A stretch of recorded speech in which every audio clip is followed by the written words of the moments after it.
Sagara Vedase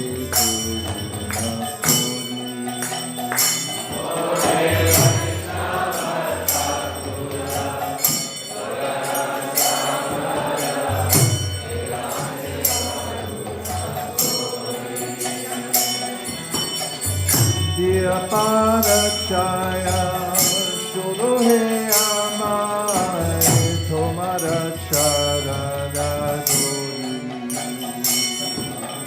Diya Parachaya Shulohe Amaya Tomara Charana Dori Jaya Dekha Dori Jaya Dosha Dori Jaya Guna Deho Dase Jaya Dekha Dori Jaya Dosha Dori Jaya Guna Deho Dase Jaya Satsanga Deo e amare Boshashi Shangera She Jaya Satsanga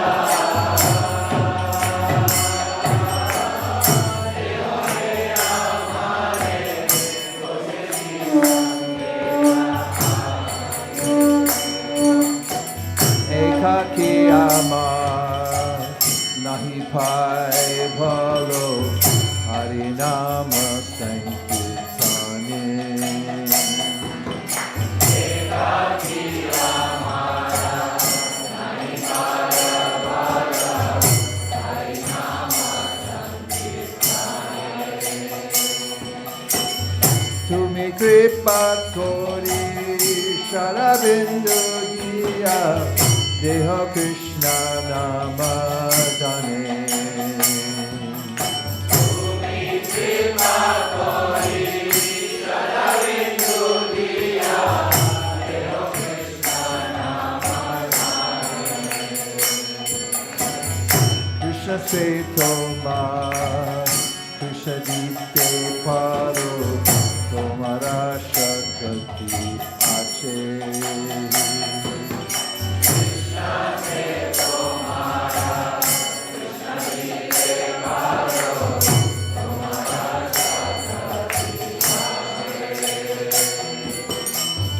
Amito Kanga Krishna Krishna Boli Daitava Pache Pache Amito Kanga Krishna Krishna Boli Daitava Pache Pache Oh hey Vaisesika Joyara Sagara Idase Koruna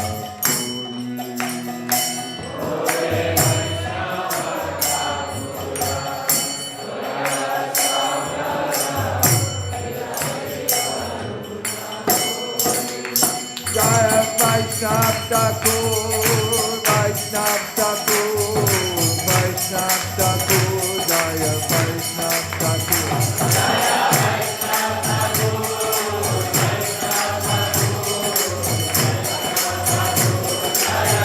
Jaya Jaya Prabhupada Prabhupada Prabhupada Jaya Jaya Prabhupada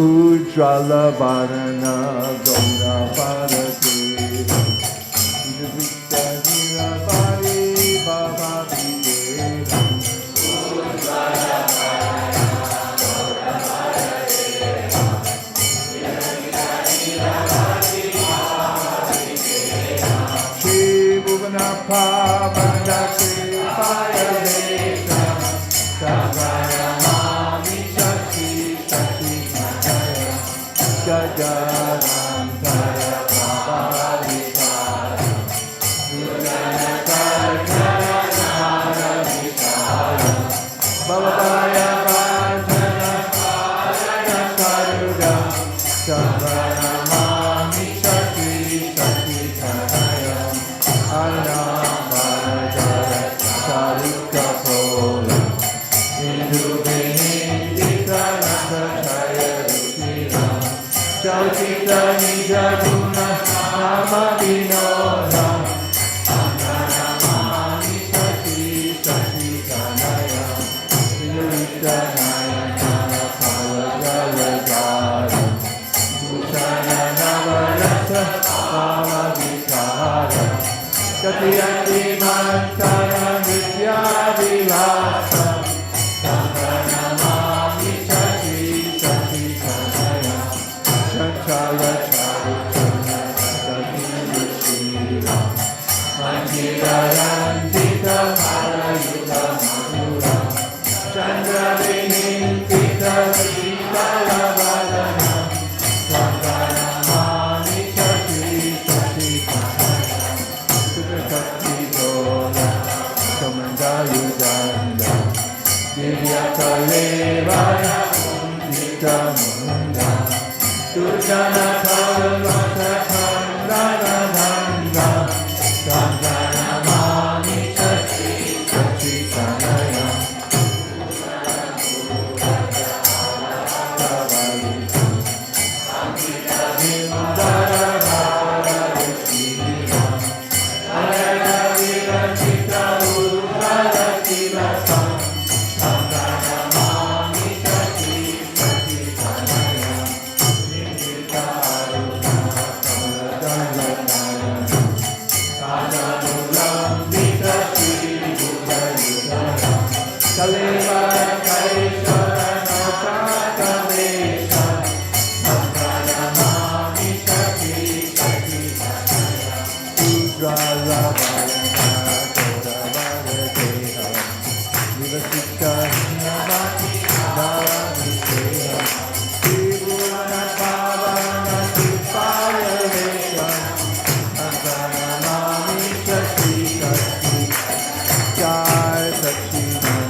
Satinandana Jaya Gaura Hari Jaya Satinandana Jaya Satinandana Jaya Gaura Hari Bo Hari Bo Hari Bo Jaya Gaura Hari Bo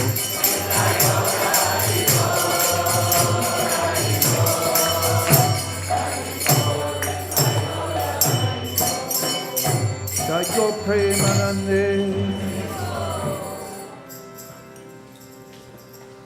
Chapter 12, Bhagavad Gita, English. Because everyone knows the Sanskrit to everything, but the English to nothing. We'll still take the drone if it's okay. Can you still watch? You can still, okay. Arjuna inquired, which are considered to be more perfect? Those who are always properly engaged in your devotional service, or those who worship the impersonal Brahman, the unmanifested? The Supreme Personality of Godhead said, those who fix their minds on my personal form and are always engaged in worshiping me with great and transcendental faith are considered by me to be most perfect. But those who fully worship the unmanifested, that which lies beyond the perception of the senses, the all-pervading, inconceivable, unchanging, fixed and immovable, the impersonal conception of the absolute truth, by controlling the various senses and being equally disposed to everyone, such persons, engaged in the welfare of all, at last achieve me. For those whose minds are attached to the unmanifested, impersonal feature of the Supreme, Advancement is very troublesome. To make progress in that discipline is always difficult for those who are embodied. But those who worship me, giving up all their activities unto me and being devoted to me without deviation, engaged in devotional service and always meditating upon me, having fixed their minds upon me, O son of Pritha, for them I am the swift deliverer from the ocean of birth and death. Just fix your mind upon me, the Supreme Personality of Godhead, and engage all your intelligence in me. Thus you will live in me always, without a doubt. My dear Arjuna, O winner of wealth, if you cannot fix your mind upon me without deviation, then follow the regulative principles of Bhakti Yoga. In this way, develop a desire to attain me. If you cannot practice the regulations of Bhakti Yoga, then just try to work for me, because by working for me, you will come to this perfect stage. If, however, you are unable to work in this consciousness of me, then try to act giving up all results of your work and try to be self-situated. If you cannot take to this practice, then engage yourself in the cultivation of knowledge. Better than knowledge, however, is meditation. And better than meditation is renunciation of the fruits of action. For by such renunciation, one can attain peace of mind. One who is not envious, but is a kind friend to all living entities, who does not think himself a proprietor and is free from false ego, who is equal in both happiness and distress, who is tolerant, always satisfied, self-controlled, and engaged in devotional service with determination, his mind and intelligence fixed on me. Such a devotee of mine is very dear to me.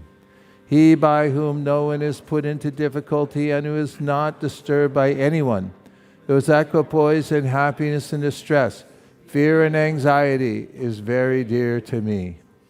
My devotee who is not dependent on the ordinary course of activities, who is pure, expert, without cares, free from all pains, and not striving for some result, is very dear to me. One who neither rejoices nor grieves, who neither laments nor desires, and who renounces both auspicious and inauspicious things, such a devotee is very dear to me. One who is equal to friends and enemies, who is equipoised in honor and dishonor, heat and cold, happiness and distress, fame and infamy, who is always free from contaminating association, always silent and satisfied with anything, who doesn't care for any residence, who is fixed in knowledge and who is engaged in devotional service. Such a person is very dear to me. Those who follow this imperishable path of devotional service and who completely engage themselves with faith, making me the supreme goal, are very, very dear to me. And now, please put up the English translations for all the verses that we do before the Guru Puja. Hare Krishna, Krishna Krishna, Hare Hare, Hare Rama,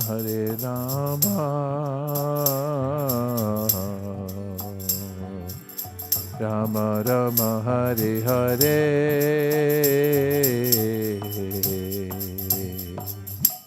I bow down to the beautiful lotus feet of my spiritual master, by whose causeless mercy I have obtained the supreme holy name, the divine mantra, the service of the son of Shachi Mata, the association of Srila Swarup Damodar, Rupa Goswami and his older brother Sanatan Goswami, the supreme abode of Mathura, the blissful abode of Vrindavan, the divine Radha Kunda and Govardhan Hill, and the desire within my heart for the loving service of Sri Radhika and Madhava in Vrindavan.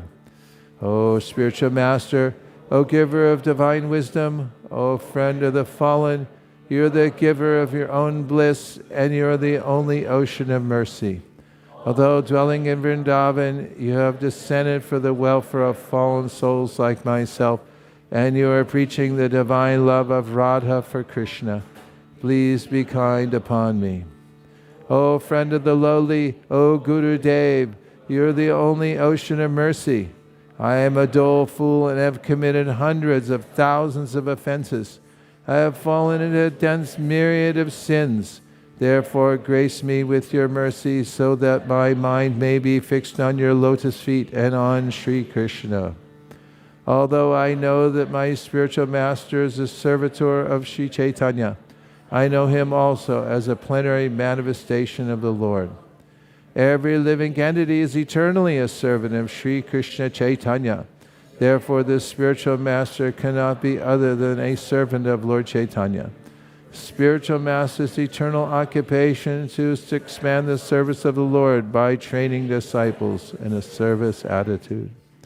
According to the deliberate opinion of all revealed scriptures, the spiritual master is non-different from Krishna. Lord Krishna, in the form of the spiritual master, delivers his devotees. The relationship of a disciple with his spiritual master is as good as his relationship with the Supreme Lord.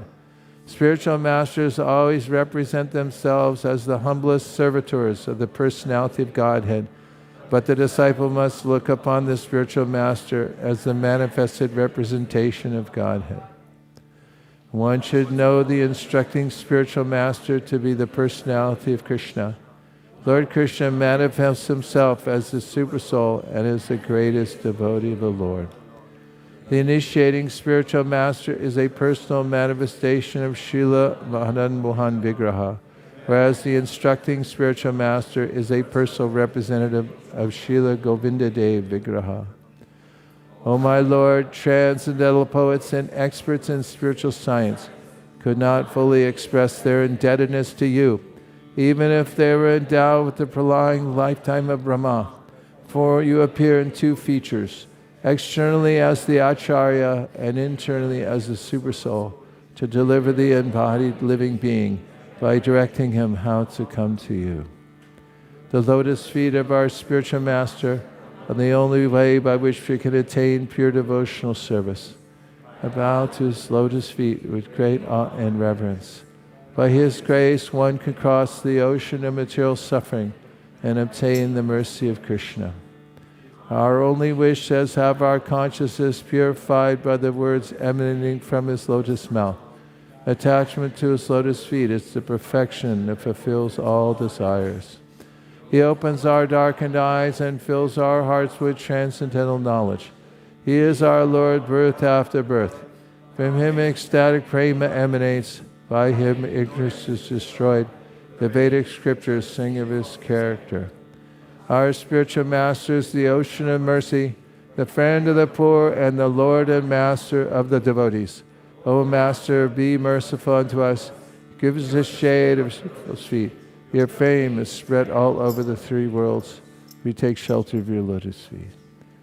Sri Guru Charana Padma Kevala Kati Shadma.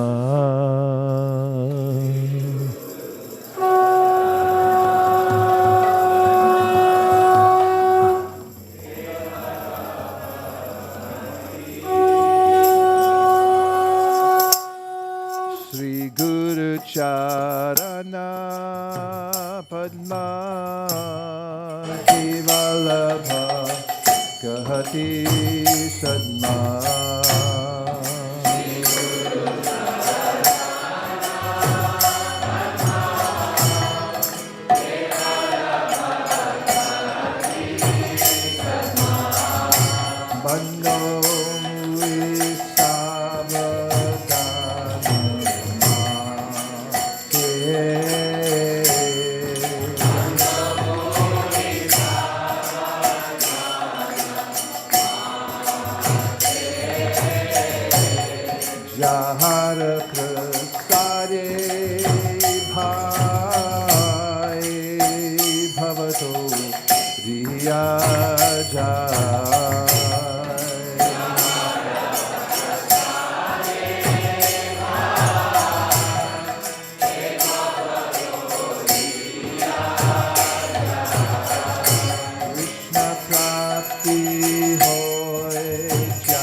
prapti hoy jaha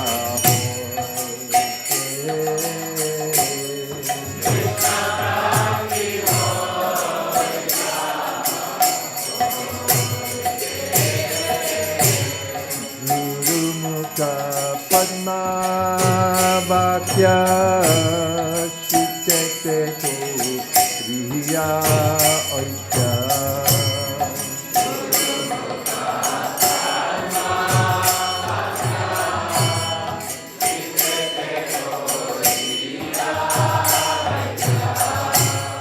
Guru Mukha Padma Bhakya Shitete Kriya Oikya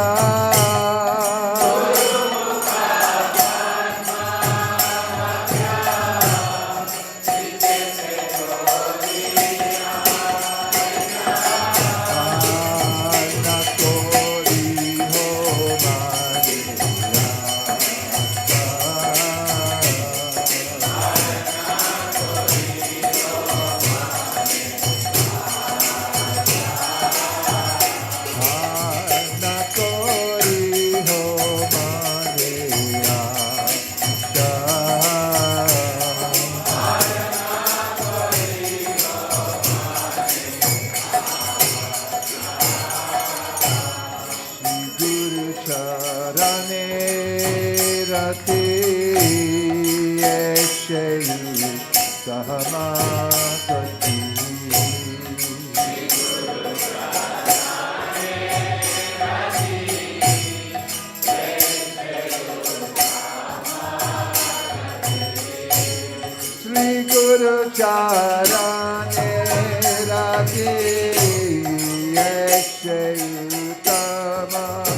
Gati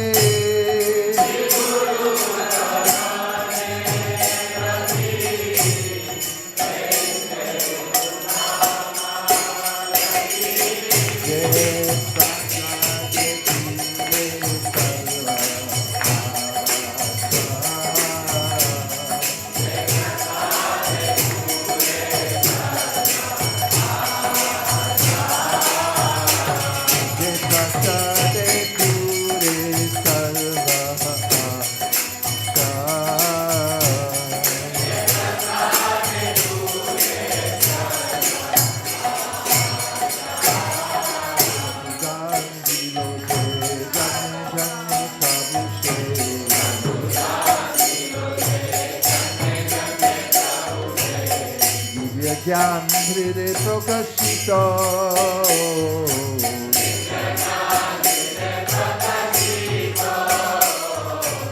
Divya Gyan Hriday Prakashito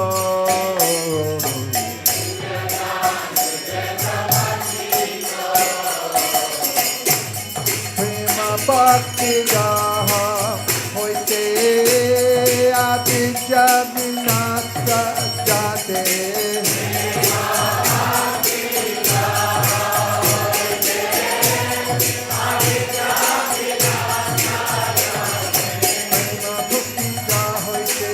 Aditya Vinata Jate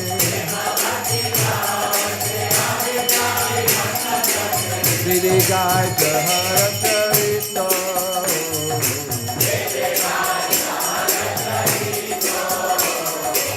Vidigai Jahara Charito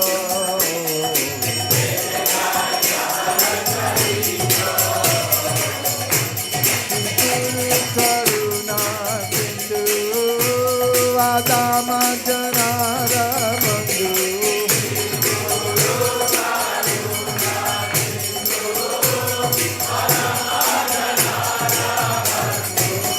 Guru Karuna Sindhu Adama Janara Bandhu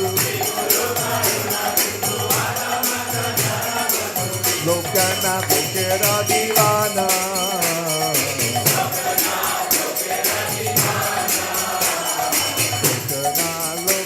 Divana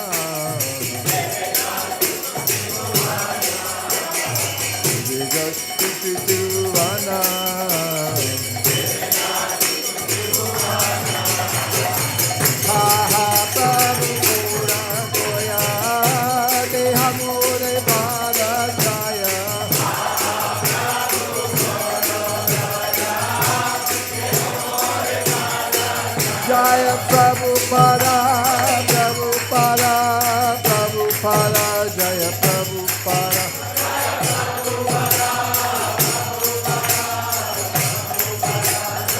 Jaya Jaya Prabhupada, Prabhupada, Prabhupada, Jaya Jaya Prabhupada.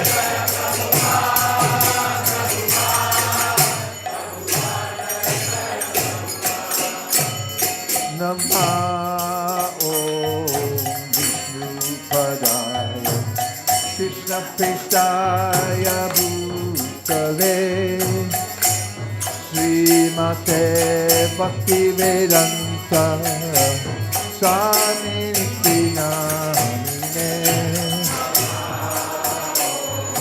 Vishnu Padaya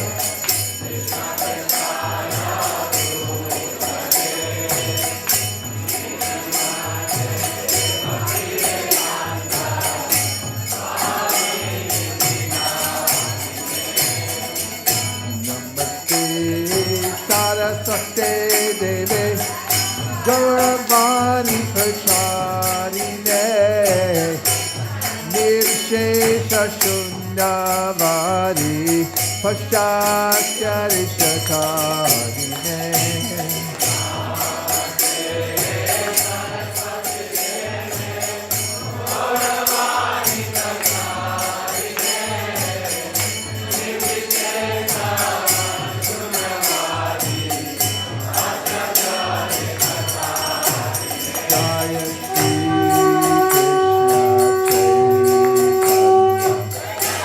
Prabhu Nityananda Shri Advaita Gadadhar Srivasari Gaur Bhaktavrinda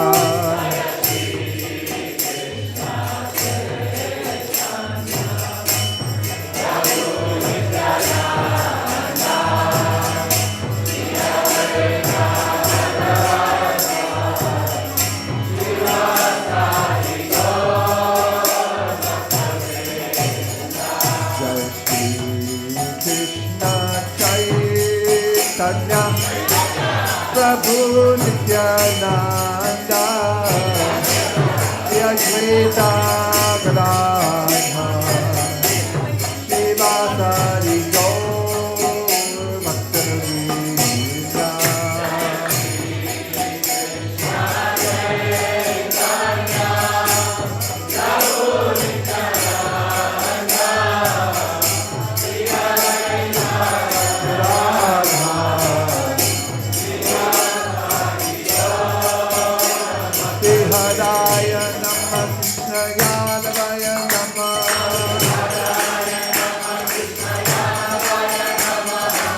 Yadavaya Madhavaya Keshavaya Namaha Gopal Govinda Ram Sri Madhusudan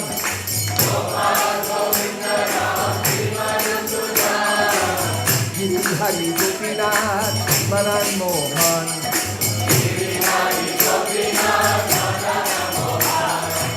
Chaitanya Nityananda Sri Advaita Sita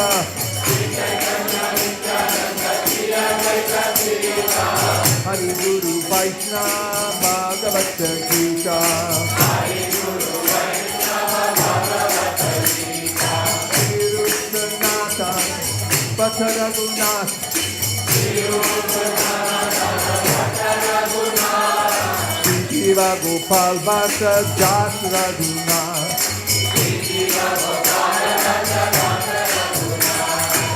Jai Gosai Kori Charanavanan Jahaite Vignanath Abhishtapuran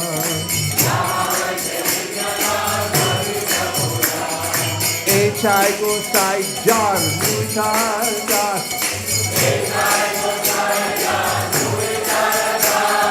Sansavar Pararin Mora Pankagras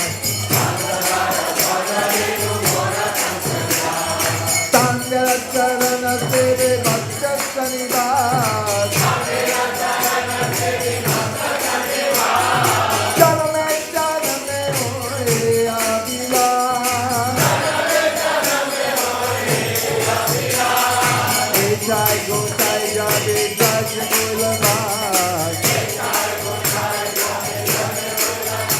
Radha Krishna Nitya Lila Koila Prakash. Shri Radha Krishna Nitya Lila Koila Prakash. Hey! Bolo Anande Bolo Hare Radha Vrindavan. Bolo Anande Bolo Hare Radha Vrindavan. Guru Vaishnava Hare Bhajamiyaman. Guru Vaishnava Pad Padma Koriyas. Hari Nam Sankirtan Kohe Narottamo Das. Hari Nam Sankirtan Kohe Narottamo Das. Hare Krishna, Hare Krishna, Krishna Krishna, Hare Hare, Hare Rama, Hare Rama, Rama Rama, Hare Hare. Hare Krishna, Hare Krishna, Japanande.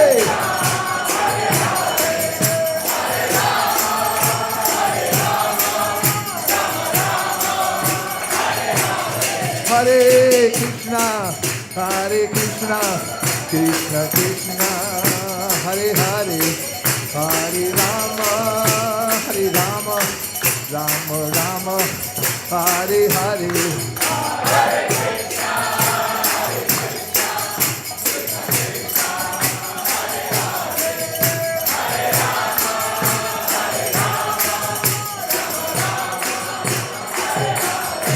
Hare Krishna, Hare Krishna, Krishna Krishna, Hare Hare, Hare Rama, Hare Rama, Hare Krishna, Hare Krishna, Krishna Krishna, Hare Hare, Hare Rama, Hare Rama, Rama Rama, Hare Hare, Hare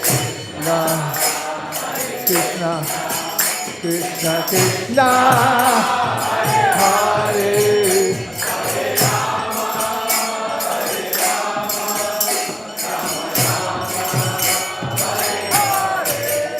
Hare Krishna, Hare Krishna, Krishna Krishna, Hare Hare, Hare Rama, Hare Rama, Rama Rama, Hare Hare, Hare Krishna, Hare Krishna, Krishna Krishna, Hare Hare, Hare Rama. Napajan, Premanande, Haribo. Hey, Hare Krishna, Krishna Krishna, Hare Hare, Hare Rama, Rama Rama, Hare Hare. Hare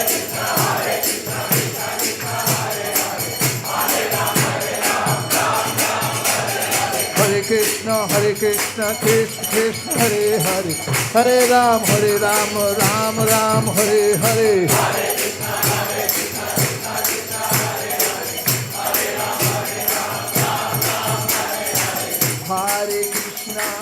Hare Krishna, Krishna Krishna, Hare Hare, Hare Rama, Rama Rama, Hare Krishna, Krishna Krishna, Hare Hare, Hare Rama, Rama Rama, Hare Hare. Hare Krishna, Krishna, Krishna Krishna, Hare Rama, Hare Hare. Hare Krishna, Krishna Krishna, Hare Hare, Hare Rama, Rama Rama, Hare Hare. Hare Krishna, Krishna, Krishna Krishna, Hare Hare, Hare Rama,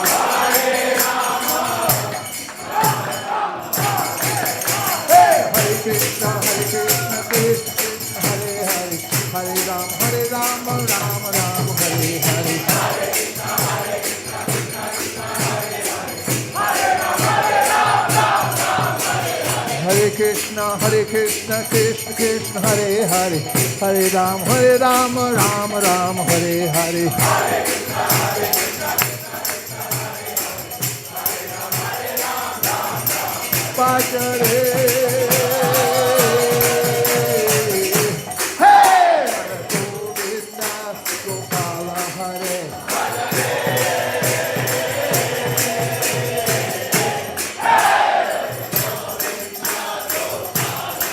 Bhajare. Hey! Radha Govinda Gopala Hare.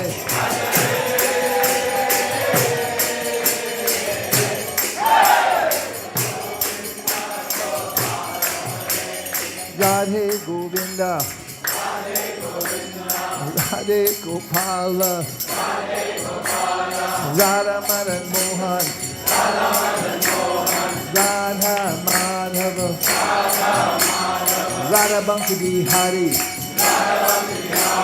Radha Damodara, Radha Girihari,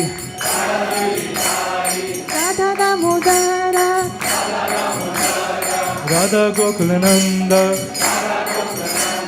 Radha Gopi Vallabha, Radha Govinda, Jorgar Gopinatha, Radha Kichorgar, Radha Kika Bihari,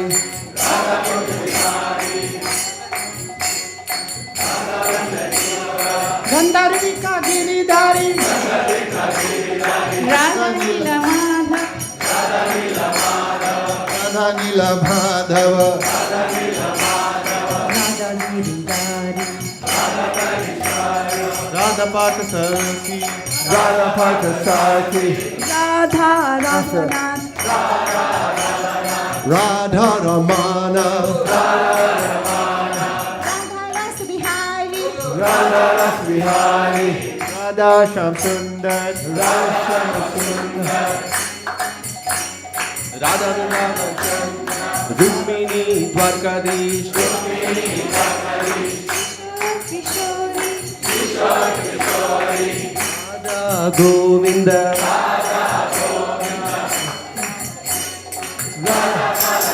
Bhagare. Hey! Radha Govinda Gopala Hare.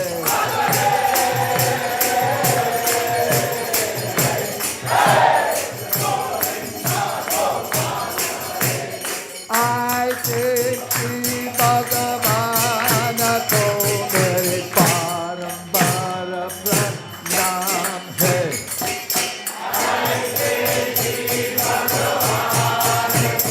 Mere barambar pranam. I say Shri Jnana Shyama ko mere barambar pranam hai. Jnana Shyama ko mere barambar pranam hai.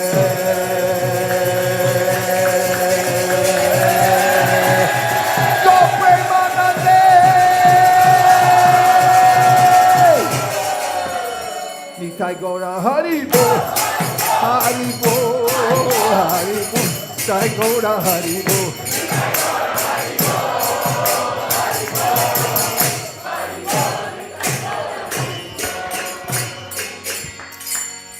Jayam Vishnupad Paramahamsa Parivarjkacharya Ashtottara Shata Shri Srimad Abhay Charanaravindra Bhakti Vedanta Swami Srila Prabhupada Ki Jayam Vishnupad Paramahamsa Parivarjkacharya Ashtottara Shata Shri Srila Bhakti Siddhanta Saraswati Thakur Goswami Maharaj Ki Namacharya Srila Haridas Thakur Ki Prem se kaho Shri Krishna Chaitanya Prabhu Nityananda Shri Advaita Gadadhar Shivasadi Gaura Bhakta Vrinda Ki Shri Shri Radha Krishna Gop Gopinath Sham Kund Radha Kund Giri Govardhan Ki Shri Vrindavan Dham Ki Shri Mayapur Navadvip Dham Ki Jagannath Puri Dham Ki Tulsi Devi Bhakti Devi Ki Jamuna Devi Ganga Devi Ki Samaveda Bhakta Vrinda Ki.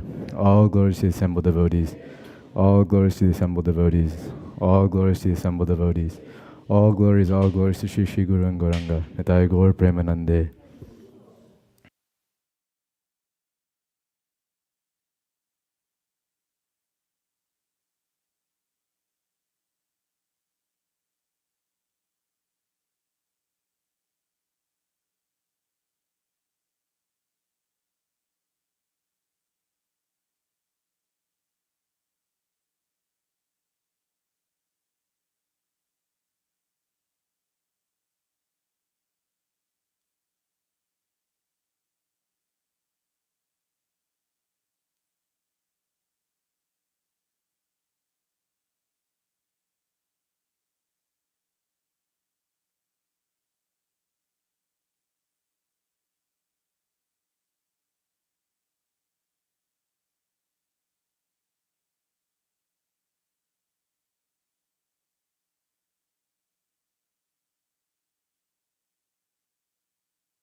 And the Bhagavad Gita also, please, Shastra. It's a well-known fact, universally known, that if you sing about a place, then you'll go there. So one of the main processes of Krishna consciousness, we're redirecting our attention to the very place where we want to go, because where attention goes, energy flows. And we're putting all our devotional energy towards the highest destination. Otherwise, what's life for? We're just wandering in the material world, and there's no point to it at all. It's all random. And at the end, people aren't prepared to leave their body, which is a launch. You're supposed to prepare for the launch. In fact, when NASA shoots off a rocket, the most important part is the preparation. And so we're preparing for the launch. And in that, we have to be focused on the target. The coordinates are already put in. Goloka namni nija damni chaleta tasya devi mahesha haridam suteshu teshu te prabhava nichaya vihitasya yena govinda mari purusham damaham bhajami. If you aim at Devi Dham, you're going to hit it. But if you aim for Goloka Vrindavan, if you have devotion, that will pull you right back to that spiritual planet where Krishna is engaged in his pastimes. So that's why we sing this next song. It's a song that transports us right back to the spiritual world just by singing with devotion. All that's necessary, no other ingredient needed. The song plus our own sincere desire to go join Krishna in the spiritual world.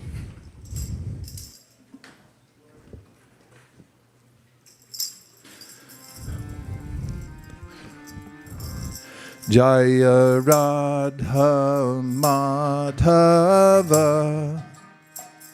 Kunja Bihari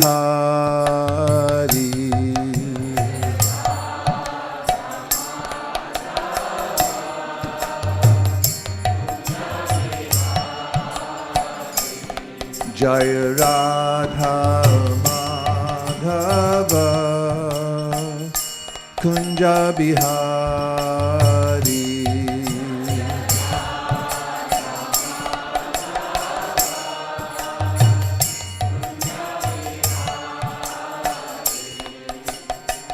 Gopi Janna Vallabha Girivardhari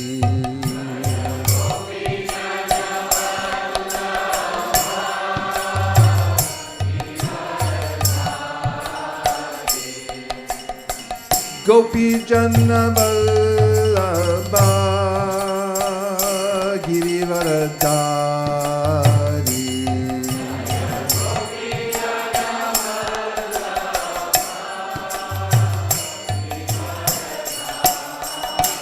Yashoda Nandana Vraja Janaranjana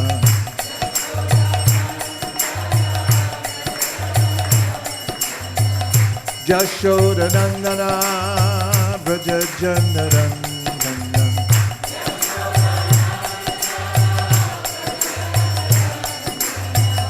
Yashoda Nandana Vraja Janaranjana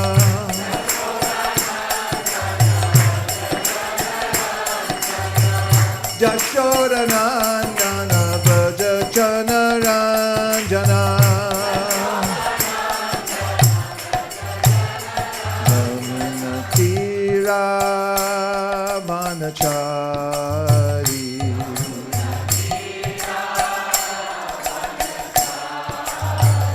Yamuna Tira Vanachari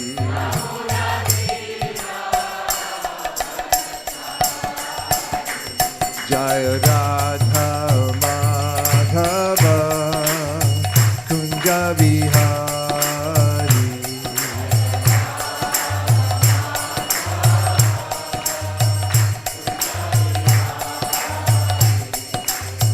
Gopi Janna Vallabha Girivardhari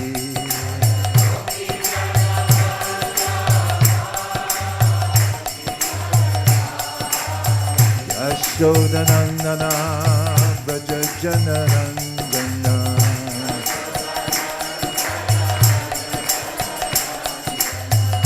Yashodanandana Vraja Janaranjana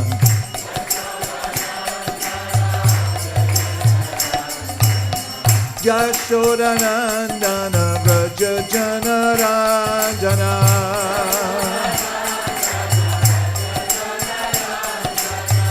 Yashodanandana Vraja Janaranjana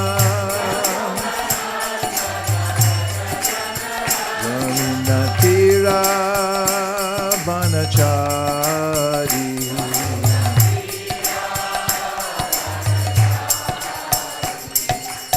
Hare Krishna Krishna Krishna Hare Hare Hare Rama Rama Rama Hare Hare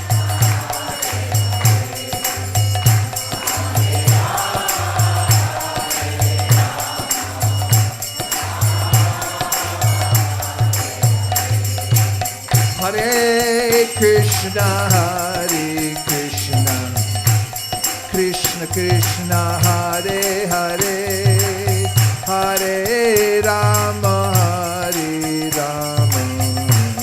Rama Rama Hare Hare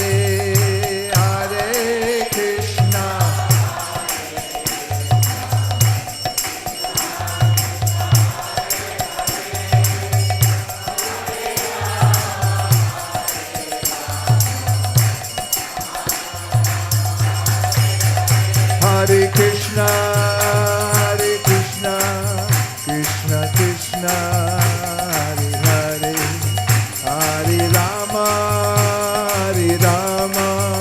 Rama Rama Hare Hare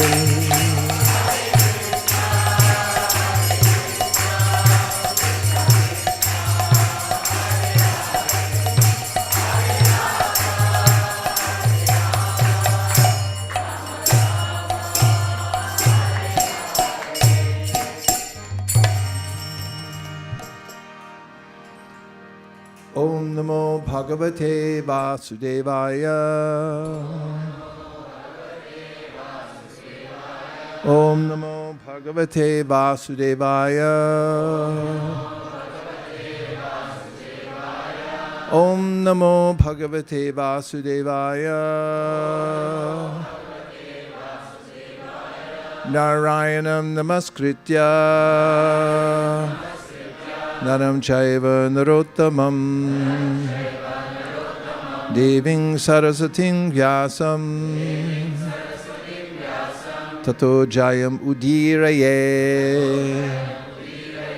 Before reciting the Srimad Bhagavatam, which is the very means of conquest, one should offer respectful obeisances unto the personality of guided Narayan, unto Narayan Rishi, the supermost human being, unto Mother Saraswati, the goddess of learning, and unto Srila Vyasadeva, the author.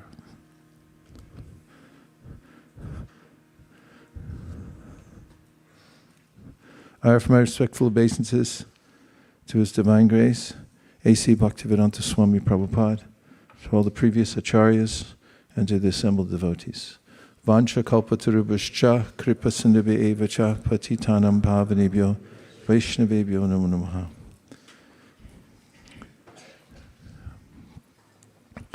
I'm going to read from the Srimad Bhagavatam 10th canto, chapter 12, the killing of the demon Aghasura. And I'm taking up at text number 24. I'll say the word for word first. And if you like, please respond accordingly. Asman, all of us. Kim, whether. Atra, here. Grasita, will swallow. Vishtan, who have attempted to enter. Ayam, this animal. Tata, so. Chet, if. Bhagavat, like Aghasura. Vinangshati, he will be vanquished. Shanat, immediately. Anena, by this Krishna. Iti, in this way. Bhakari Ushat Mukham, the beautiful face of Krishna, the enemy of Aghasura. Viksha, observing, looking at. Udasantaha, loudly laughing. Karatadanai, with clapping of hands.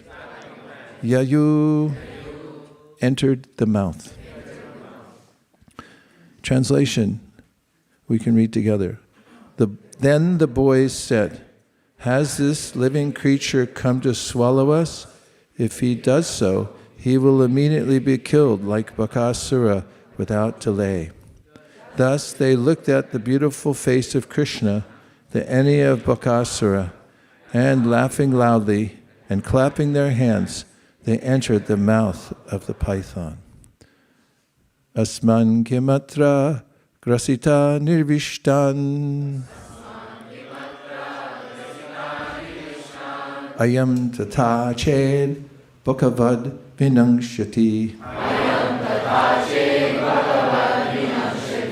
Shanad aneneti bakar yushan mukham. Vikshyo dasanta karatadanair yayu. Asman kimatra grasita nivishtan. Ayam tata ched bhakavad vinakshati. Shanad anineti bakaryushan mukham. Viksho dasanta karatadanair yayu.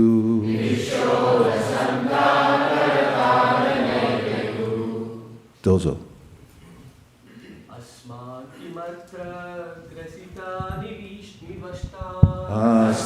kimatra grasita nivishtan. Ayam tata ched bhagavad vinakshati.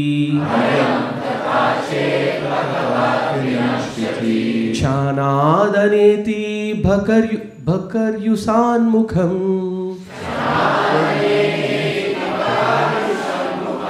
Viksho dasanta karatadanaryayuhu.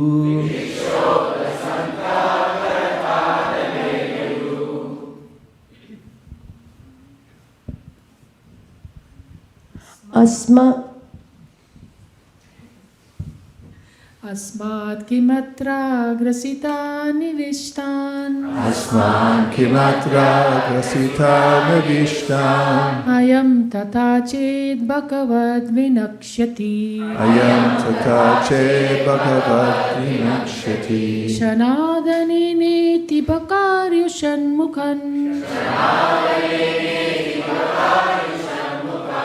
Vikshodhya shanta karatadanairyayu.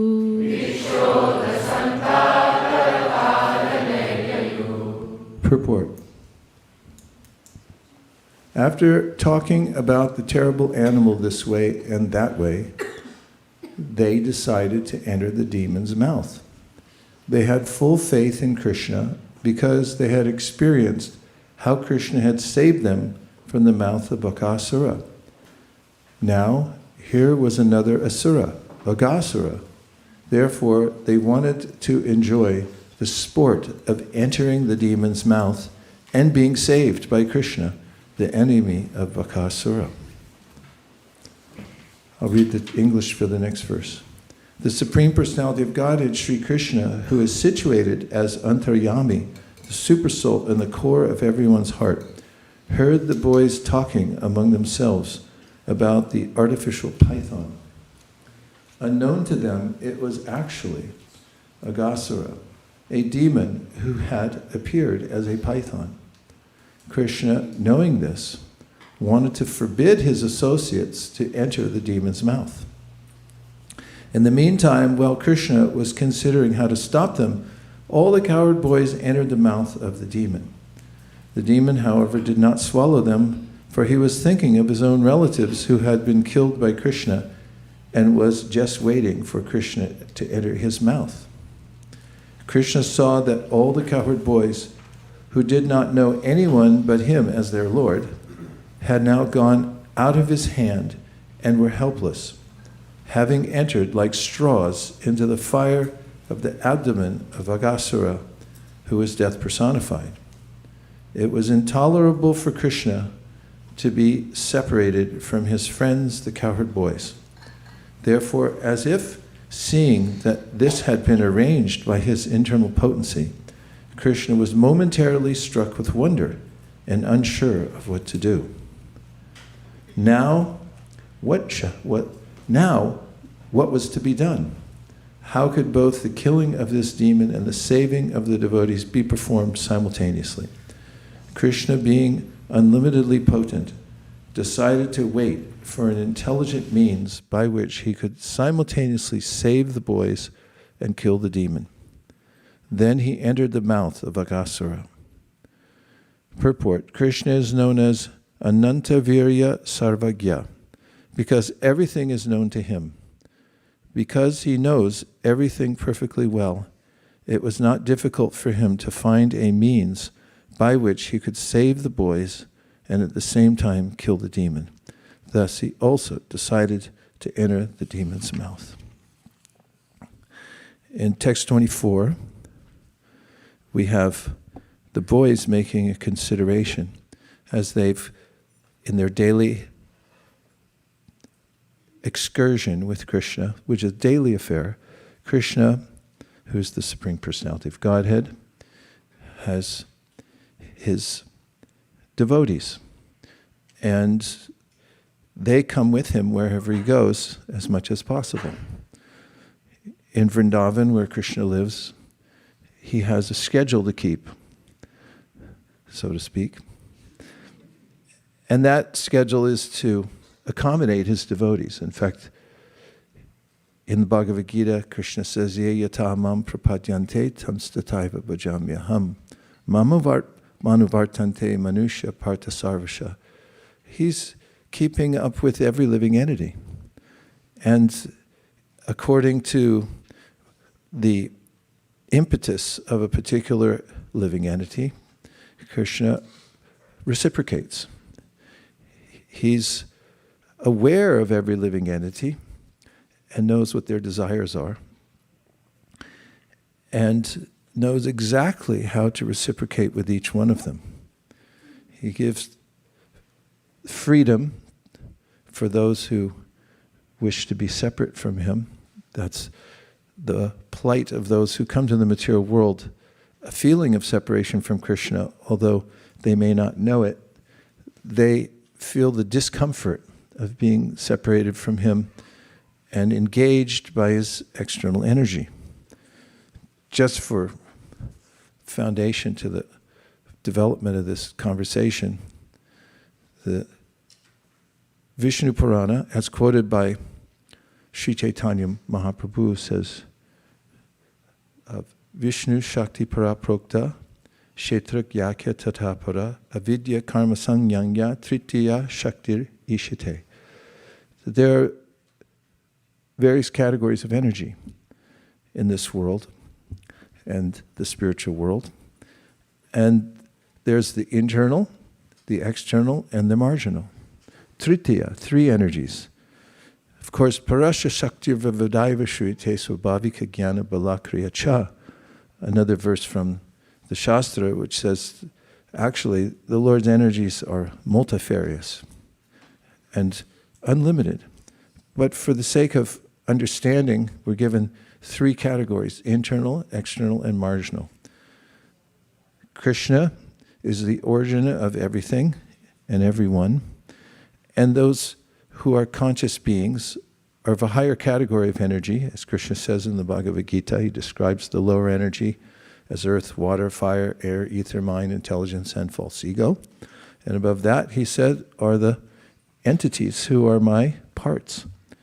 And then they're same in quality with Krishna, but they're tiny, they're minute.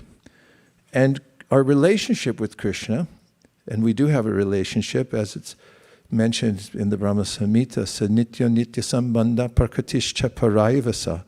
Every living soul has an eternal, unending, no beginning, no end relationship with Krishna, the Supreme Personality of Godhead. And also, Nityo Nityanam Chaitanas Chaitananam Eko Bahunam Yovididhati Kaman. The Upanishads say that our relationship with him in a general sense is he's the feeder and we're the fed. And he's perfectly capable of reciprocating with every living entity. What's more, indicating this interesting situation that we may be in here in this material world. Krishna says in the Bhagavad Gita, Mamaivam jiva loke jiva bhuti sanatana manakshastan indriyani prakritistani karshati, which means that Krishna, parts and parcels, we are Krishna's fragmental parts. And an example is there's the sun and then the sun rays. Or you could say the particles of sun energy, the photons that come from the sun. So they're one, but they're different at the same time.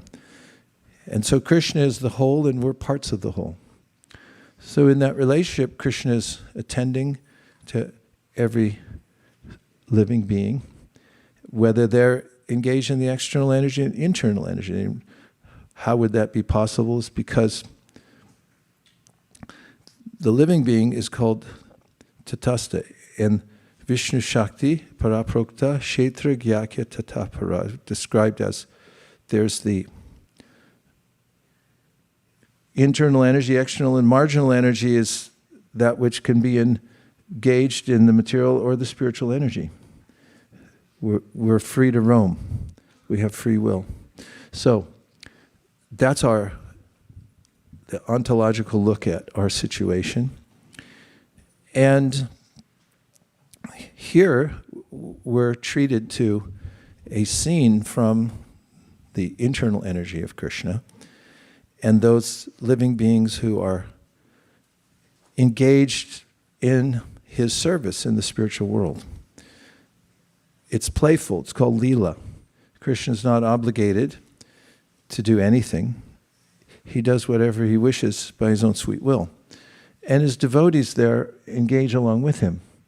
So in this scene, Krishna is going out to the forest for herding the cows and also for a picnic. In fact, in sociological terms, even in this world, there's what's called the picnic index. People try to ascertain how happy a society may be. In fact, there are surveys every year around the world to discern who are the happiest people. America is way down there. I think we made number 27 this year, and maybe it was Iceland or Finland. Finland was on top. Won't go into the details, but there are studies that have indexes, and there's to ascertain who's in what position. They interview people according to an index, and one of those indexes is called the picnic index. How much time do you have for picnics? Very few people take advantage of the outdoors and go out for a picnic. They'll run in, get some fast food, go home, watch television. But those who have the leisure to go out and have a picnic and be happy, everyone can enjoy nature and be with one another, break bread together and so forth. That's what Krishna does all the time. In fact, the highest level of the picnic index is in Goloka Vrindavan. Because Krishna goes out with his friends every day. His mother packs him a lunch. Everybody gets a lunch. And she makes sure that he's got it. The boys have fun on their way out. In fact, it's mentioned in the Srimad Bhagavatam how they're playful. They steal one another's lunch packets and throw to other to play keep away and so forth. So this was such an excursion. Krishna was on his way for a picnic. And there's an interlude, an intervention. There's a break in their journey because they come across Aghasura. And Aghasura is deputed by Kamsa. There's tension in Vrindavan because Krishna, who's the Supreme Personality of Godhead, is not loved by everyone. Some people fear him. There are those who see Krishna and they think he's going to take over my position, or he'll, by dint of my activities, demoniac activities, he may kill me. And Kamsa was one of those. In fact, he's noted in the Bhagavatam for being afraid of Krishna. The gopis are known for having what's called kama, or kind of a intense desire to love him as lovers, girlfriends. And Kamsa, Bhaya Kamso, he's noted by Shukadeva Goswami to be full of fear. Fear, the word fear, bhayam, comes from pi. Vi means to be in contracted consciousness. This fearfulness arises because of our forgetfulness of our relationship with Krishna. This is mentioned in the 11th canto, 2nd chapter, 37th verse. It says, Bhayam tvitiya abhinibeshata syad. And that means that when one becomes absorbed in something other than Krishna, then one's consciousness contracts and one becomes afraid. And abhinibeshata is a term. Ab means, it's an intensifier, it means to move forward with some. Abhini, ni means within, and avesha means to enter something. And the root word for avesha is vish, just like Vishnu means the one who enters everything. There's much made of this word in various places because we're always entering somewhere. That's what we do. In fact, it's mentioned in the Srimad Bhagavatam, in Narada's instructions to the sons of Daksha. He gives them an analogy for them to think about. Daksha had 10,000 sons and then he had 1,000 more because Narada saw that they were very qualified and they went away to perform austerity so they could get ready to enter into Grihastha life and produce progeny. And Narada went to their encampment and he preached to them. But he realized they were so intelligent, all he had to do was give them one metaphor for them to think about. And in the metaphor, which seems enigmatic, they could understand when he said, there's a hole you can enter into, and once you enter, nobody's ever come out. Or it's very difficult to come out. And they could understand that once you enter into the material world, abhinibeshata, you enter into it, become absorbed in it, it's impossible to come out. Of course, not impossible, but it's very difficult. And so they left. And they said, we won't enter into the whole of material life. We'll stay absorbed in Krishna consciousness. And we have this tendency as living beings and the capability as marginal. We can go anywhere, we can enter any place. In fact, sarvagataha, Prabhupada mentions from the Bhagavad Gita, means that living entities are everywhere. They've penetrated all kinds of bodies.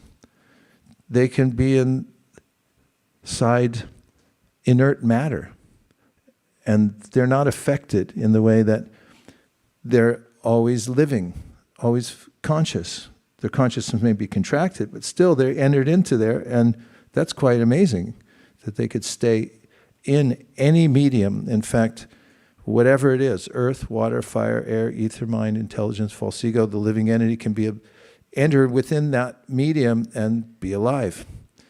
So the issue from the verse I'm mentioning from the 11th canto of Srimad Bhagavatam is that if you enter the wrong place, then you'll become consumed by it. And that's the problem, because we're small. We have to be careful where we go, how we enter, because you may not be able to get out once you go in. That's a little scary, right? I hate those machines they do, MRI. I used to not mind, not that I get them all the time, but I mean, you know, long life, they put you through a few times every 10 years, whatever, for whatever thing. And recently they said, oh, get in there. And I was like, You're going to have to drug me for that one. Because it's scary being confined, going within. So, bhayam dvitiya. There's, Bhagavatam saying philosophically, there's a second thing that we enter. And that is, we enter into the material world, to just use a general term. And abhinibheshita means that we become fully absorbed in it, so fully absorbed that we take on a false identity. We take on an identity when we enter into matter as a fish. Anybody here ever been a fish? Say yes. Squirrel, anteater, aardvark. You even know what an aardvark is? Okay. 8,400,000 species of life, which are all accommodations. This little soul enters in there, and next thing you know, you're climbing a tree. And this is what Krishna mentions in the Bhagavad Gita. You look at it, you enter it. Dhyato vishayam pumsam sangas teshu bhajayate sangat sanjayate kamat kamat krodha bhajayate. There's a consequence to where we put our attention, because we abhinibheshita. We become absorbed in it, we become covered by it, we become fully embraced by that energy. And that's the mechanics of this world, which we should be aware of. So bhayam then arises because in this context, when we enter some place where we're not aware of Krishna. So now we have the coward boys, and they're entering a very dangerous place, which is the mouth of a python. Not just any python, but Aghasura was a mystic, a wizard, who created this form of a python with the idea that he would kill Krishna. And when the coward boys saw it, they playfully looked at it, they were curious about it, they had a debate about what it was. Some said that it was a snake. Other people said, no, it's a fake snake. Other people said it's a cave. And they were experiencing the various features of Aghasura. They could smell his breath. And so somebody said, no, I think he's alive, because he's breathing and it really smells bad. And interestingly, not just to us as the reader, but to Krishna, they entered within the mouth of the demon. And Krishna's thinking, why are you doing this? There's always a twist in Krishna's pastimes that make them new, fresh, interesting. And Krishna here enjoys his own amazement in that the internal energy gives him an opportunity to be amazed at how his energies are working, even though they're his energies. So the coward boys enter within this seeming cave with some awareness that this is a dangerous situation, but then they reason, well, Krishna, we saw him kill Aghasura. And now here's another dangerous situation, Krishna will save us. And they enter in. And so this is a different kind of abhinibheshata. It means to be fully absorbed in awareness that Krishna is protecting me and that everything is Krishna. It's all his energies. The problem with Dvitiya abhinibheshata means that I think there's something separate from Krishna. But the coward boys have no fear because they see that Krishna's energies are working, Krishna's there personally, therefore will take shelter of Krishna and enter in within this dangerous situation. After they enter within, Krishna marches in after them. He revives the coward boys who had asphyxiated within the mouth of the demon. And then he killed Aghasura by expanding himself and choking him. The spiritual being who inhabited that body rose above the form of Aghasura and hovered in the sky until Krishna triumphantly came out with all his coward friends. It's a spectator sport. Krishna's playing. There are devas, higher beings, who are watching this all unfold. And when he comes out, the spiritual spark of Aghasura enters within the body of Krishna. And this is something that Shukadeva Goswami mentions, and that is that this person who had come to a lowly position in life as a demon was liberated. And what's more, it says he had achieved very special kind of end to his life because he had been touched by Krishna's lotus feet. And as we know from the Sri Brahma Samhita, Pantastu Koti Shatavatsara Sambragamyu Vayoradhapi Manaso Muripungavanam Sopyasti Yat Prapadasindhya Vichintyatatve Govindamari Purusham Tamaham Bhajami. Some people are mechanically trying to apprehend Krishna by drilling the respiration and doing different mechanical processes of yoga. But he always remains out of reach. He can't be reached by mechanical means. Whereas here's this demoniac person, and Krishna's lotus feet were so much available to him, he walked on his tongue and walked into his belly, and there he was, inside the demon Aghasura.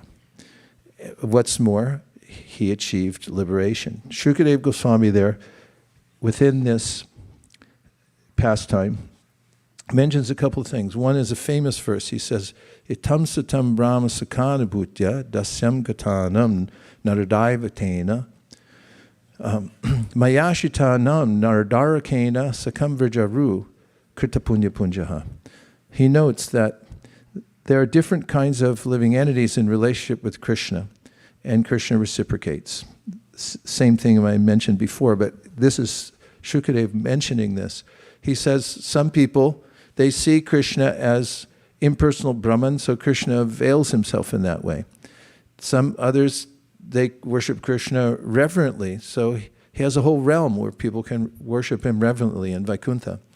Then he says some people, they just see him as an ordinary person, and they have a realm, that's the material world. Mayashitanam naradarakena, they see him as a regular person, and so they're in the material world. Sakamvrjarukrita punya punja, but they're very special living entities who, he says, have achieved such a high level of punya that now they're playing with Krishna as his friends in Vrindavan.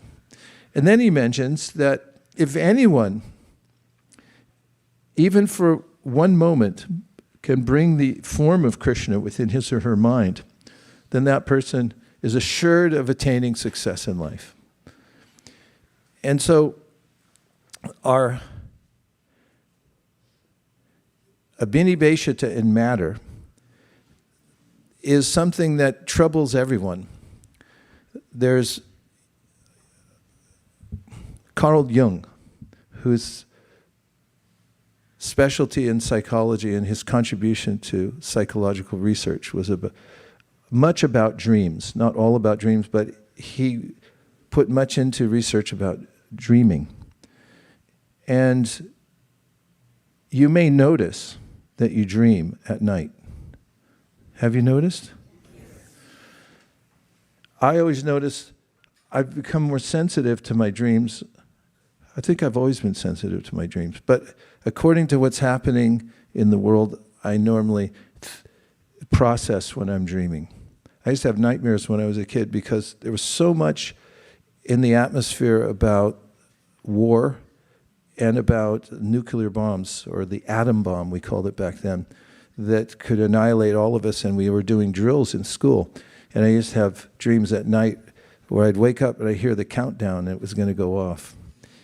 And even recently I noticed when my godbrother, Charu Prabhu, passed away, in my normal waking state, I processed it quite stoically because I just saw, well, what's the problem? I mean, we miss him, obviously, because he was one of the most amazing souls I've ever met, personally, and a great devotee. But he had a perfect life. He joined Prabhupada. He never stopped serving. He did so many things to expand the Sankirtan movement. And then all of a sudden, he just checked out and was gone. No fuss, no muss, just, go. And so then at night, I couldn't sleep. And I was noticing how somehow or other there was something more subtle underneath the surface. This is what Jung talked about a lot. He talked about our shadow self, and that we try very hard. In fact, it's our entire endeavor to maintain our sense of identity in the world. Have you ever noticed that? Reputation, the way we look, what's our role with everybody else in the world? Is it maintained properly? If somebody says something bad about you, you can stew over it for months and think, like, how am I going to fix that? Well, you can't, really. You just have to tolerate these things. But there's this dichotomy, a dvitiya, two things going on. One is I have this identity that here I am, this is who I am, I'm presenting myself. And maybe it's a different when I go home. Maybe I have a different way of interacting or seeing myself at home, and then I go to work, I have a different way of seeing myself there, or portraying myself. But even on a more existential level, I'm pretending to be, I use those words deliberately, a particular identity, like I'm supposedly a man, but I'm not. I'm actually beyond the external feature of manhood because I'm not the body. And you're not women in the material sense. And if you want to bring in a squirrel, I'll tell him the same thing. That although you're dedicated to living in a tree and eating nuts and acting crazy half the time, you're not really a squirrel. And therefore, Jung said, beneath the surface, we're all trying to accommodate our changing nature or our artificial way of presenting ourselves in the world. And this is something that Patanjali Muni observed also in his yoga psychology, of seeing that we've assumed a particular body, and then he calls abhiniveshita. He talks a lot about this in the sutras. In second chapter, 9th verse, he talks about abhiniveshita. And he says that abhiniveshita means clinging into life. It's a klesha. Klesha means a source of misery. In fact, he said this is the biggest source of misery for every living being, is this dichotomy, a dvitiya. You're not your body, but you're in a body, and there's multiple things going on. You're trying to maintain your identity and make sure you look okay, which never works out ultimately because it just doesn't work. And then you've got this dichotomy because you're not your body, and Patanjali Muni says, then what we spend our whole life doing is making sure we don't die. And that we somehow or other stay in this body. It's a big topic nowadays. In fact, there's a book called Don't Die. And it's all about what to eat and how much sleep to get, stuff like that, so you don't die. That's a struggle going on since the time immemorial. And this is called abhinibheshita, clinging to what I have now, my identity, my very life itself. And Prabhupada mentions it in the introduction to the Bhagavad Gita. He says, it's like being stalked by a tigress around any corner. Ah! And that's it. And everyone's afraid. And Prabhupada mentioned it during earthquake. He said everyone was screaming because they are afraid. They thought, this is it. I'm going to be gone now. So that clinging to life, the abhinibheshita. So the point is, avesha, we've entered somewhere. We've entered a body. We've become fully identified with it, except for, Jung will say that beneath the surface, in what he called our mental or subtle body, he called it our shadow self, we're at conflict with that because we're always trying to rectify. And in dreams, we go through all kinds of episodes through which we're trying to work out how to balance this dichotomy between who we are and what we're trying to present ourselves as. It's also called cognitive dissonance. That I'm acting in a certain way, I portray myself in a certain way, but below the surface, I'm something else. And Patanjali Muni also talks about how and so does the Bhagavad Gita, we're conditioned by various modes. We have a certain nature according to our interaction with the modes, but we're something different beyond that. One way or another, we're going to be abhinibheshita, which means we're going to enthusiastically enter somewhere and we're going to become consumed by it. And that then holds us in a particular place. So now, what does Jung say? He says, how do you come out of this? You have to become aware of your shadow self. Don't run away from it. Don't sublimate it. But embrace it and notice it. And of course, that's his therapeutic method. But the Bhagavatam says something more than that. Just the light of awareness isn't enough. You have to become aware of your relationship with Krishna.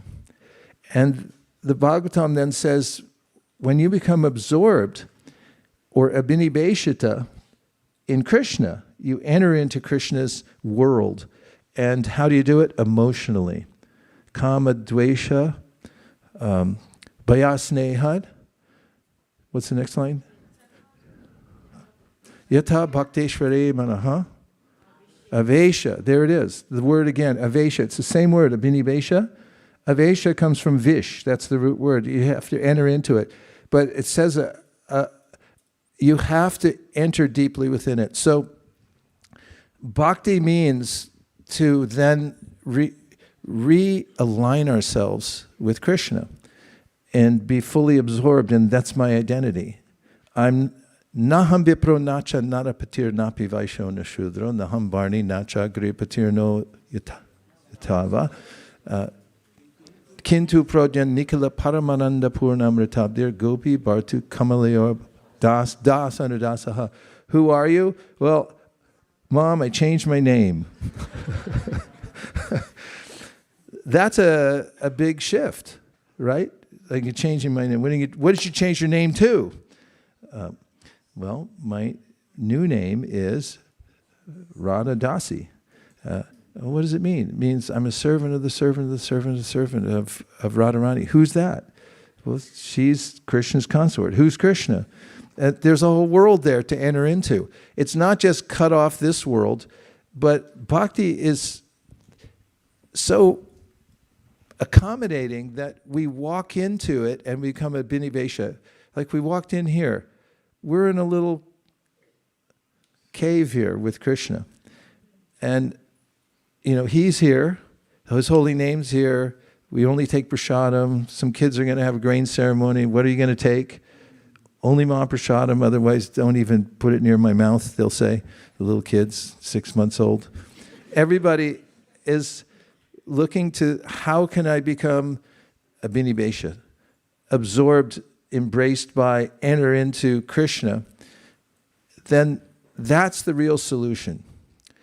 And that can be achieved by very easily because it's our real identity. And it's such a relief also because Krishna helps those who help themselves. And if we realize the simplicity of it, I'm not saying it's easy, but it's simple. It's you enter here or you enter there.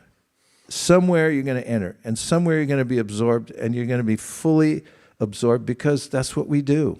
We assume the identity wherever we enter. So bhakti, in a very real way, reorients us to where to be absorbed. And by taking the Vaidhi steps of going through the process of moving everything so it's all Krishnaized, then we become Abhiniveshita, but absorbed in Krishna. I'm just going to answer one question because Ananta Prabhu wrote me yesterday. And since I have a couple minutes, I'm going to read your question and see if I can answer it. May I? He said, in today's purport to 2:126, it says, everything material is contaminated. And we were wondering, how is that possible? Because everything comes from Krishna through his glance, through the Mahat Tattva, through the false ego, and through the gunas. So it's answered in the Bhagavad Gita. Ye chaiva sapika rajas tamasas, what is, ye chaiva sapika bhavas tamas, rajas tamas, wait a minute, it's, that's why I got a Gita here. It's chapter 7. Ye chaiva sapika bhavas. 7:12. Ye chaiva satvika bhava rajasas tamasascha ye mata iveti tan vidhi natwaham teshu te mai.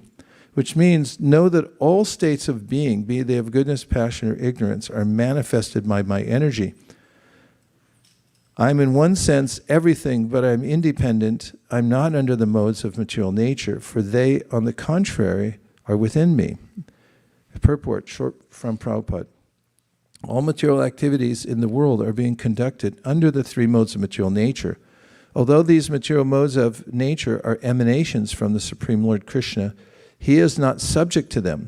For instance, under the state laws, one may be punished, but the king, the lawmaker, is not subject to that law.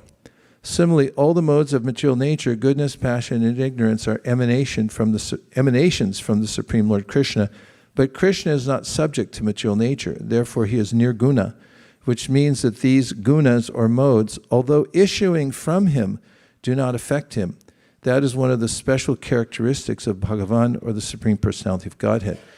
So, when energies are separated from Krishna by consciousness, in other words, if one isn't aware of Krishna, or there's no Krishna consciousness, if somebody's looking at matter, Ratertam yat pratyeta, this is Krishna to Brahma, he says, Ratertam yat pratyeta na pratyeta chatmani tad vidyad atmano mayam yatabhaso yatatamaha.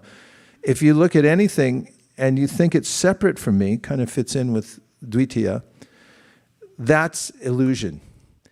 And that's what's called contaminated, because you've lost the awareness that it's connected to Krishna. So although it emanates from Krishna, those living entities who are his separated parts and parcels, they have free will to estrange themselves from Krishna and interact with his energies in a forgetful way, willfully forgetting him. And then they're called contaminated, although nothing ultimately is contaminated except for because of its separation from Krishna, there's an impending darkness that comes in and an involvement with the three modes of material nature. And what's the remedy? In the Bhagavad Gita, Krishna says, and this proves the point, Brahmarpanam Brahmahavir Brahmagno Brahmanohutam Brahmaiva Tena Gantavya Brahmakarma Samadhina. Any of those energies that have, any energy that's re-engaged in Krishna's service, then takes on its original purified spiritual quality, and it becomes auspicious. Anything left on its own or engaged for a selfish purpose beyond engaging in Krishna's service, that's called contaminated. But Krishna's never contaminated by it. However, he gives it his external energy as a facility for those who wish to live in a contaminated state. Om Tat Sat. And now we'll see if you have any reflections or questions from any of the monologue that I've presented so far today. Yes. Okay, 2 online. And who is that? Devavrata? It's Devavrata. Are you sporting a new jacket? Because that's very orange. All I can see is the orangeness. And okay, please go ahead. It's good to see you.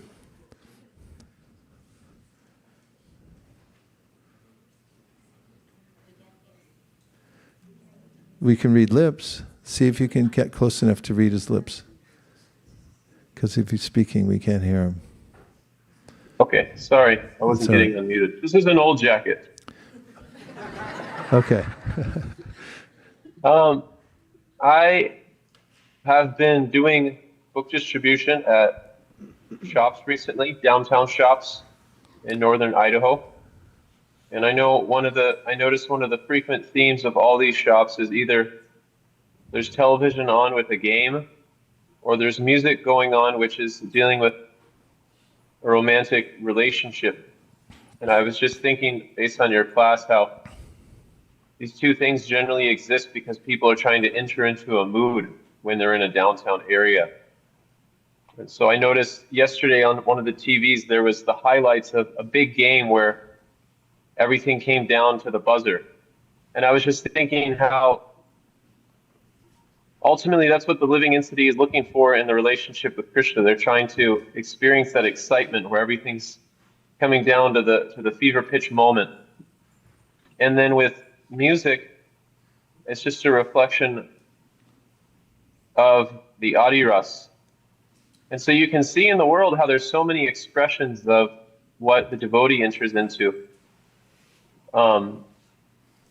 My question is, how do we gauge our consciousness in such a way that we can constantly be absorbing ourselves in Krishna, despite the fact that there's so much stimuli for what appears to be the same thing in the material world, but just perverted, really reflected?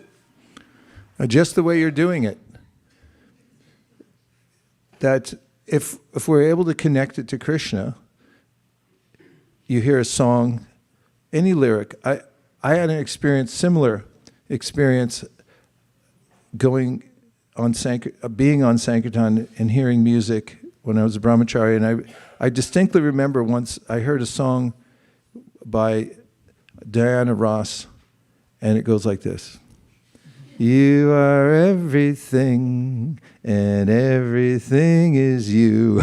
And I was going, that's Bhagavad Gita.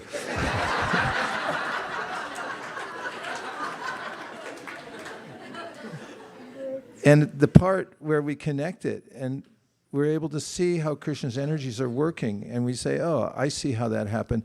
It's very similar to what the Goswamis do. When they mention this, they see boys and girls are spontaneously attracted to one another, and they say, yeah, that's it. I want to be attracted like that to Krishna. It's all a reflection. So if you're seeing the connection in the reflection, that it becomes a Krishna conscious observation. And that's a result of our own observations. We talked about it during japa this morning, that when we're chanting, we can be acutely aware, ubayor apidrishnontas, that there's two things happening. There's material nature, and then there's consciousness. And the two things are fascinating to watch and see the difference between the two. And then the rest of the world, as Narada Muni, when he was a small child, after his mother passed away, he was left an orphan. And by that time, he had already had association with the sadhus. So he went out to observe the world. And he was seeing how all of Krishna's energies were working. And those kinds of observations Prabhupada constantly made. When he was on morning walks, he'd notice things. He'd say, this means this means that. And oh, how interesting. A bird sitting in a nest, it was leaving its remnants on the ground. And Prabhupada asked what it meant. And devotees thought, what could it possibly mean? He's passing and it's going on the ground in one pile. And Prabhupada said it means he's attached to that branch. And every living entity is attached to a particular place. In this way, Prabhupada would see something. He saw a father pick up his son to place a letter in a mailbox. And then Prabhupada made something out of that. Like, this is how we work. We have a desire to do, Krishna picks up, we put all of our functions, the way we talk, the way we move, it's all coming from Krishna. In Hawaii, devotees asked Prabhupada if it was Maya if they went to the beach. And because that's all there is in Hawaii, is beach. And Prabhupada answered, he said, how could you be in Maya? Krishna's the ocean. He's the light of the sun and the moon. How could you possibly be in Maya there? Which is a good question.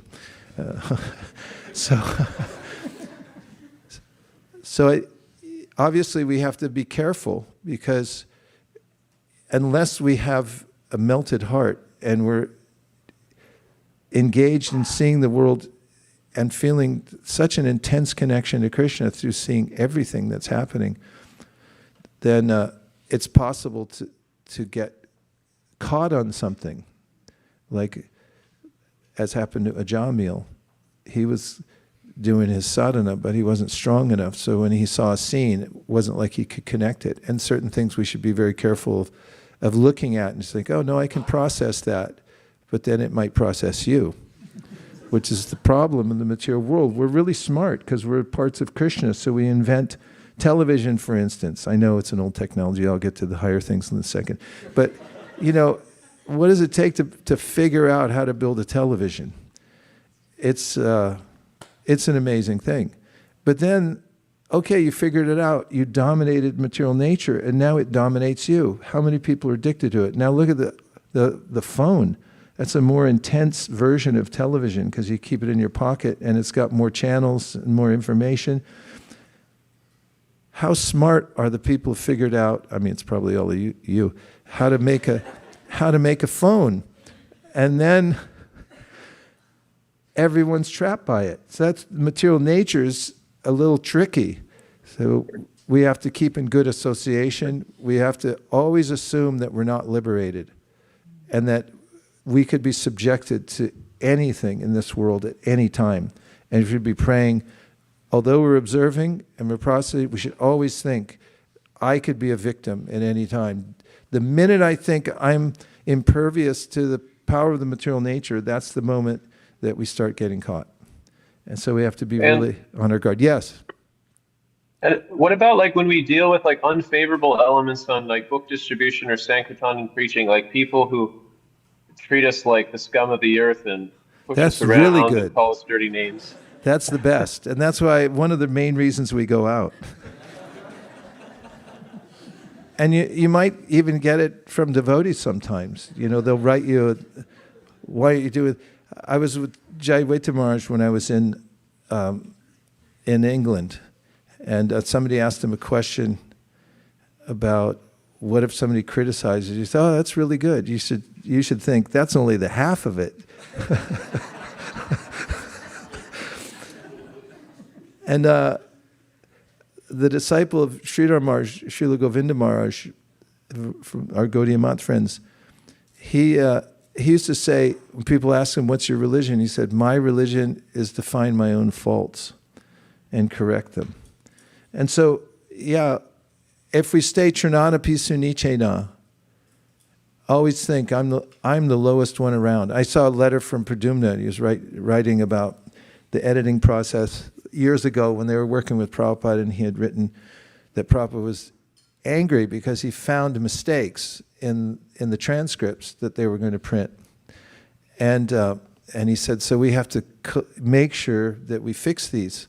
He was writing to Jayaveta Maharaj, and he said, of course, he wrote as a preface, he said, of course, I'm the faultiest one around, but, and he went on from there. And that's what protects us, is to be aware of the fact that we're no match for the material energy. Great to see you there in Idaho. We all wish we were with you, but we are in spirit. Hare Krishna. Okay, somebody else had their hand up online. Mysore Pak. Okay.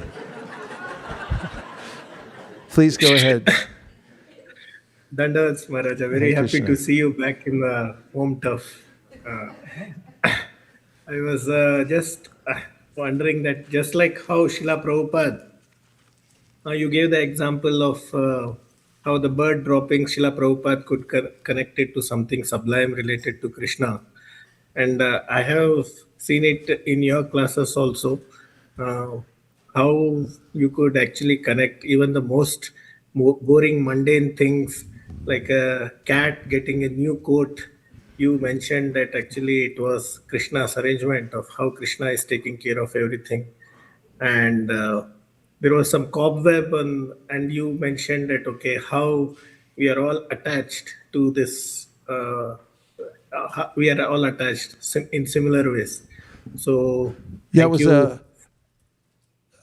on my shed in the backyard, I'd leaned a shovel against it.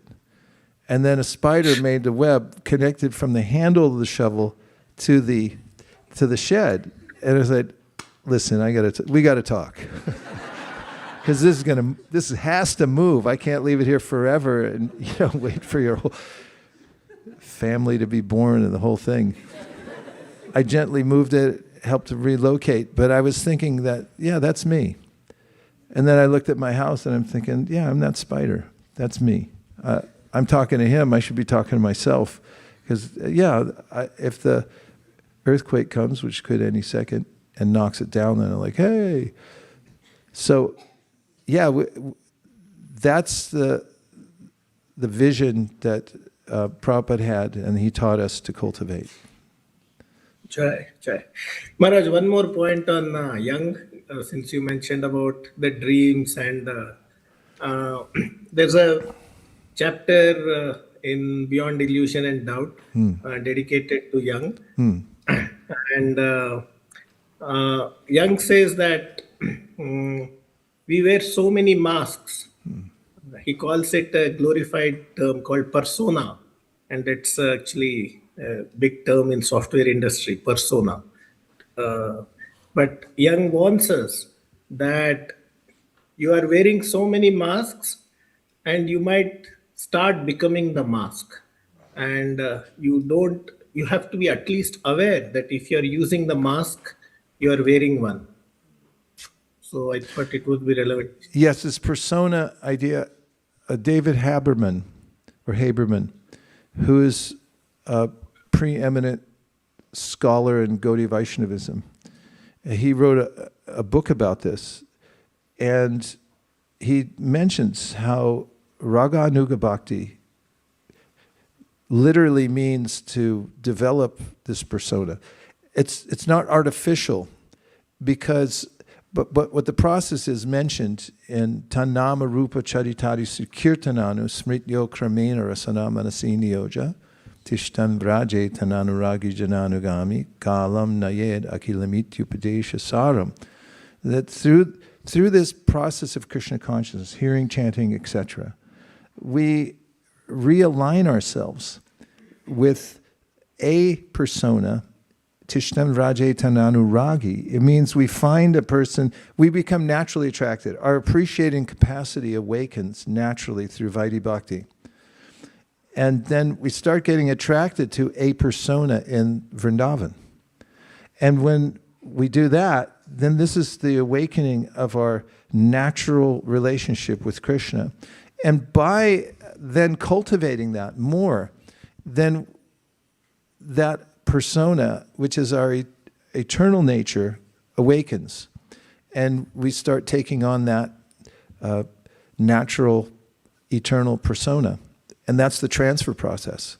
So he shows how that's the actual system by giving Shastric reference from Bhakti Rasamrita Sindhu and elsewhere.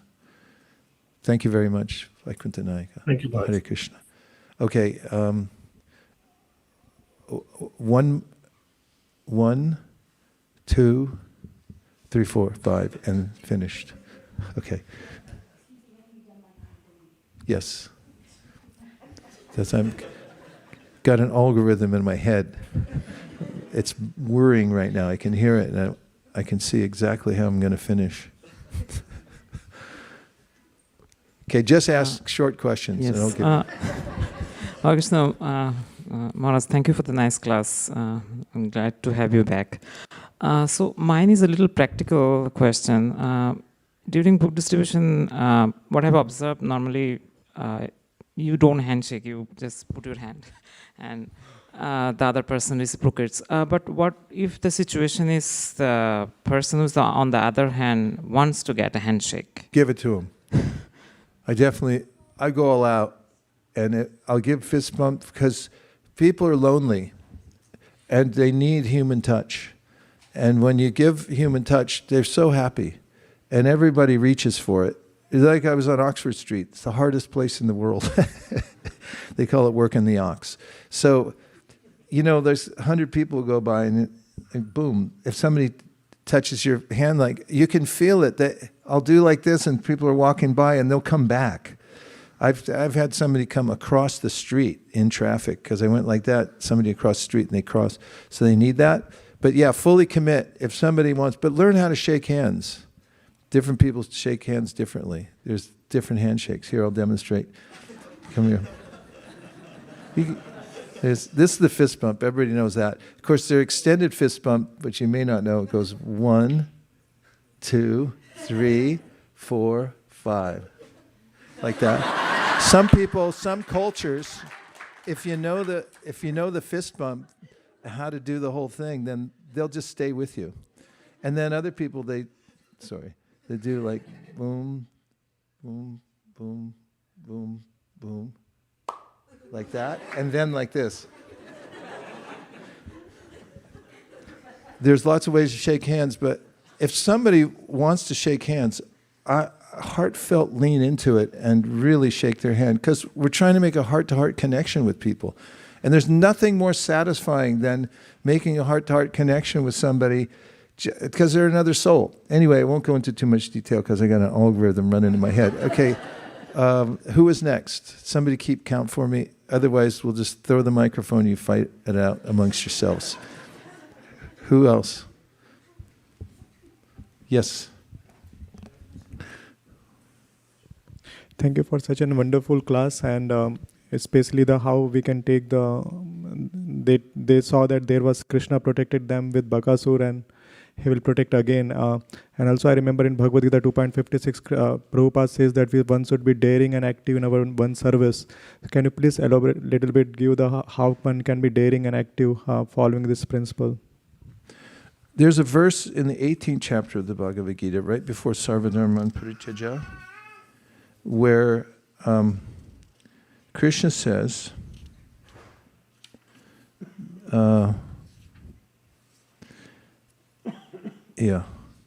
here it is. It's 1858. If you become conscious of me, you will pass over all the obstacles of conditioned life by my grace. If, however, you do not work in such consciousness, but act through false ego, not hearing me, you'll be lost. So we want to listen in for what Krishna wants. You have to become aware of the Supersoul. And Supersoul speaks through Guru Sadhu Shastra. And then align yourself. Don't speculate. Kardama Muni, he performed severe austerities for thousands of years, and the Lord appeared before him.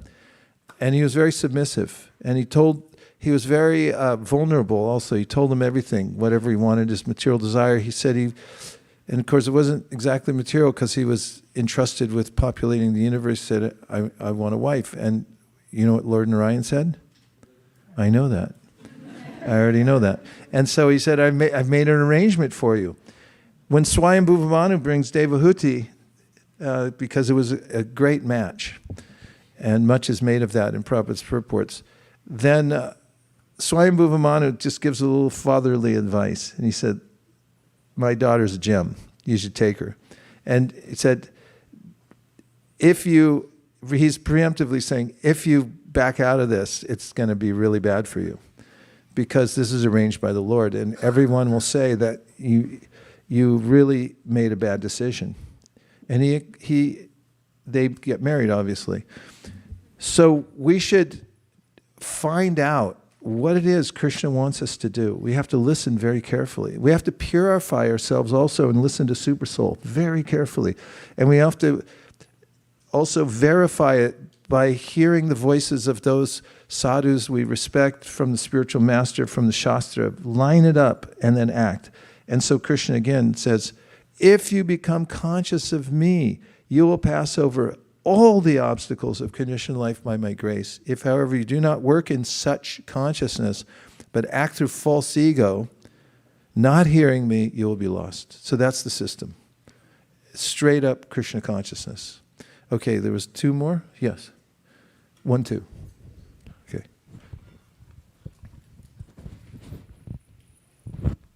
Thank you, Maharaj. Maharaj, first of all, I really appreciate all the discussions regarding like psychology and neuroscience that you also bring. It helps us relate to the concepts that we study in our Shastras a lot. A question that I have is, sometimes my mind, the way I've been thinking about this a lot, the way my mind sometimes works is, it always tests whether I'm offending Krishna. So it just has like some intrusive thoughts that's like offending Krishna. I'm like, oh Krishna, I didn't mean that. Like, I hope you, I don't know if it's like a common behavior, but it's just like, I feel like I want to be so, I want to appear so good to Krishna that I don't want to like think about anything that can like harm him. But then my mind's like testing it out, and I think it's in general called as intrusive thoughts. I was just wondering how to get over such games that mind plays. Yeah, it's an excellent point and good question. Bhaktivinoda Thakur talks about this in his Krishna Samhita. And he mentions how there's two levels of understanding. One is theoretical, and the other is by chit samadhi. So when we hear things, they make sense to us intellectually, and we can process them. And that's a good thing. Evam buddhi param buddva samstabhyatmanamatmana jahishatra mahabaho kamarupam durasadam. Krishna says you should use your intelligence to move forward, Arjuna, and overcome the lower propensities. But Bhaktivinoda Thakur then says, there's another level, which is chit samadhi, when you actually see it for yourself.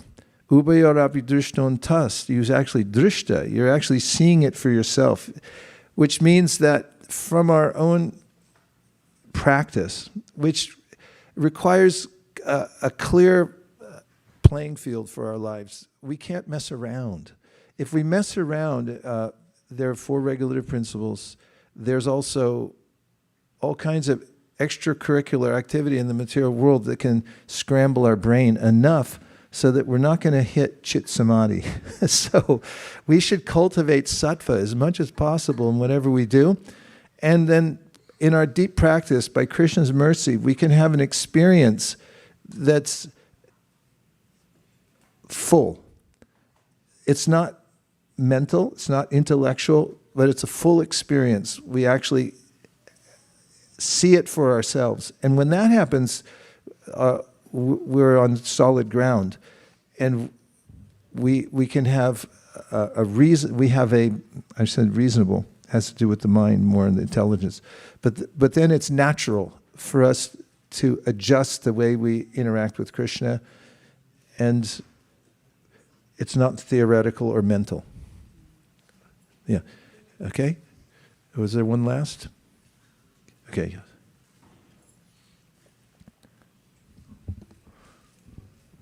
Prabhu, mine was just as Devavrita Prabhu asked, I had the same question, but I was just thinking that, is there there are days, I mean, for him, he's a brahmachari and his thing is book distribution. He gets distracted only once a while when something comes up.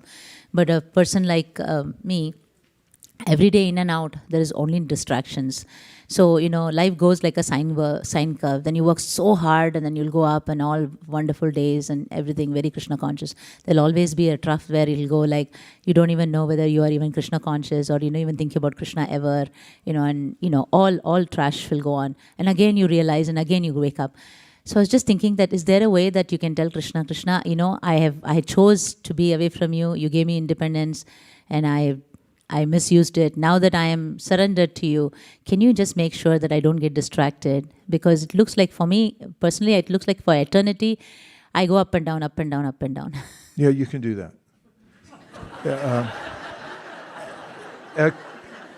Krishna is so expert, he may also know that we need help. And, like Sanatana Goswami came to Lord Chaitanya Mahaprabhu. He was on a heavy mission. He escaped from the government and he could have been killed at any minute and almost was.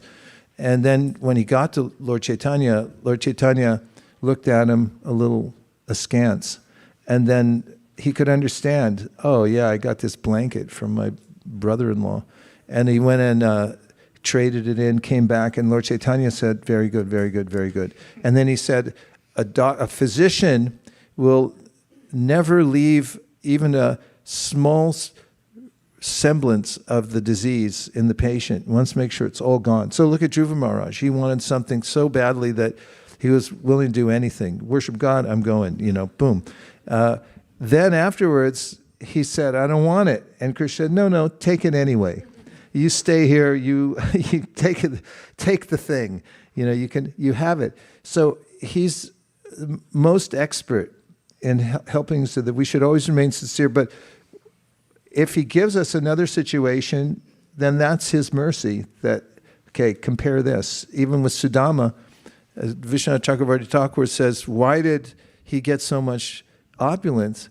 And he says something very interesting. He said, Sudama was attached to being renounced. And he said, he didn't want that in his devotee. Don't only be attached to me.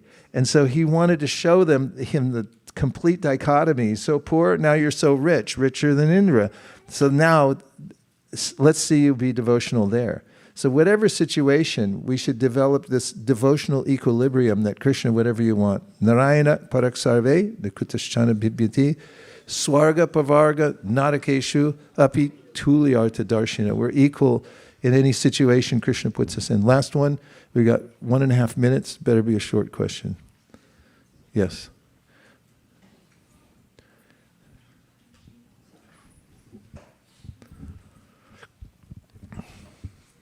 As the Gopas entered into Aghasura, although they knew that, or Krishna didn't want them to, yet they did it. So is it fine to assume that whatever we are doing, we don't know whether it is Krishna's will or not, but we do it anyways and Krishna will protect us? What was the reference in the beginning? The Gopas who entered into Aghasura, and Krishna was amazed that why are these guys entering there? And so then your succinct question is, should we assume that whatever we do is Krishna wants us to do? We assume that Krishna will be protecting us and he'll take care. Of course, it needs to be under the regulative principles, but yes. We should also be aware of the fact that we're fallible and therefore not try to cut corners. And just on a very practical level, I always wear a safety belt. Much to the chagrin of every cab driver in India. It's like, no, don't wear it. And they take theirs off, right, when they go in. However, Prabhupada says, one of the principles of devotional service is to be straightforward in ordinary dealings. Our dealings with the material world are ordinary and anything can happen. So we shouldn't leave it to Krishna to come and save us. Don't make him come down there to help us necessarily for an ordinary type of thing. For that, we should take care of ourselves. For instance, you should take care of your wealth. You should protect it and not just think, oh, well, it doesn't matter, you know. It does. Otherwise, you're going to be running a GoFundMe for the rest of your life. You know, why? If you have the wherewithal to take care of your wealth, then do it. If you have a wherewithal to take care of your health, you should do it too. And not just think, oh, it doesn't matter. I can eat gulab jamuns every day for breakfast. Because there will be a consequence. So in that sense, we shouldn't. But in a devotional sense, when it comes to taking risks and about that daring and active, we should calculate, how may I follow in the footsteps of Dhruva Maharaj, not imitate. How can I follow in the footsteps of Prabhupada? He got on the Jaladuta. Where's my Jaladuta? What can I step on? You know, that's Prabhupada entering into the mouth. He's swallowed up by the ocean and just going to a new place. We should find our level, according to our adhikari, of what we can do so that we can take a risk for Krishna based on the order we get from Guru, Sadhu, and Shastra. And then we have an exciting life. Thank you. And thank you very much, everyone, for keeping the transcendental vibration going here. It's always a miracle that we're able to come together. We have this time and space, and we're able to do what we do. Every moment, every day is unique.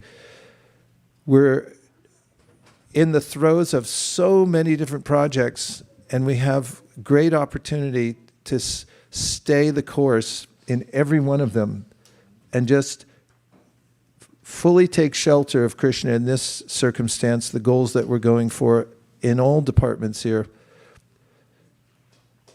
And that will save us in this lifetime from having to be absorbed in some mundane goal. Because we're so absorbed in this, we don't even know how old we are, do we? No, we don't know. We're just life's going by. Dear Srila Prabhupada, dear Shri Chaitanya Mahaprabhu, Shri Shri Panchatattva, Shri Shri Radha Madan Mohan, Shri Shri Lakshmi Nrsimha, if you so desire. Please always keep us at your lotus feet, and please let us be daring and active in your service. May we be humble in our relationships with all living entities, and may we follow in the footsteps of Srila Prabhupada to distribute Krishna consciousness to all the poor fallen souls. Thanks for considering our request. Om Tat Sat. Everyone agrees with this prayer in whole or in part, please say Hare Krishna. Hare Krishna. Vancha kalpadurusha kripasindave vacha patitanam pavanibhyo vaishnavebhyo namo namaha anantakoti vaishnaviniki jai go premanande Haribo. Now we have a first grain ceremony, and for that we'll need one bhajan. And then we're going to conduct it right here. So anybody who wants to witness it can stay. If you need a breath of fresh air, please go out and come right back. Hare Krishna.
Hare Krishna, Krishna Krishna, Hare Hare, Hare Rama, Rama Rama, Hare Hare.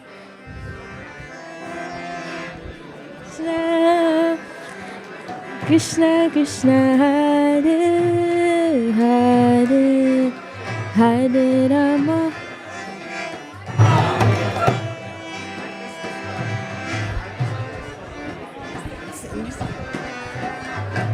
Hare Krishna, Krishna Krishna, Hare Hare, Hare Rama, Rama Rama, Hare Hare. Hare Krishna,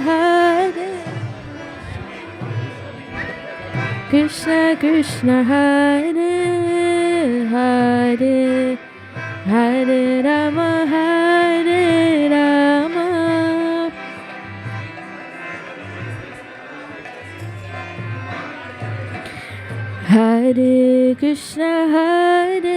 Krishna, Krishna Krishna, Hare Hare, Hare Rama, Rama Rama, Hare Hare.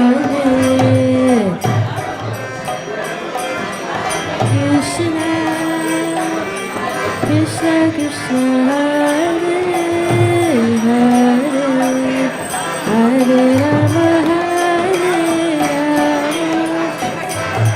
Rama Rama, Hare Hare. Hare Krishna, Krishna Krishna, Hare Hare, Hare Rama,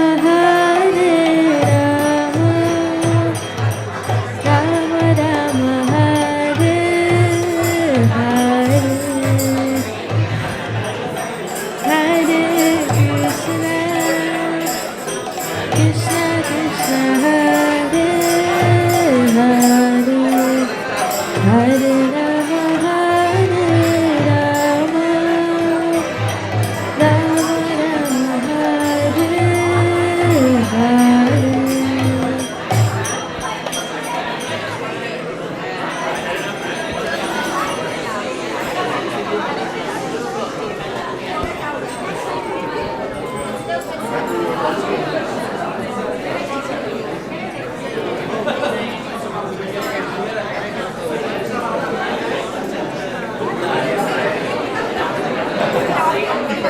Hare Krishna. This heartfelt ceremony. Feel free to come sit close. It's short, but you'll find this to be extremely uplifting. Because what we're doing here today is connecting baby Mukunda. And we're very glad he's here. One of the best dressed babies on the planet. Yes, definitely. He looks like a little prince. And we're going to be giving Mukunda a little Mahaprasadam as his first grains. This is part of the system, the tantric system, that every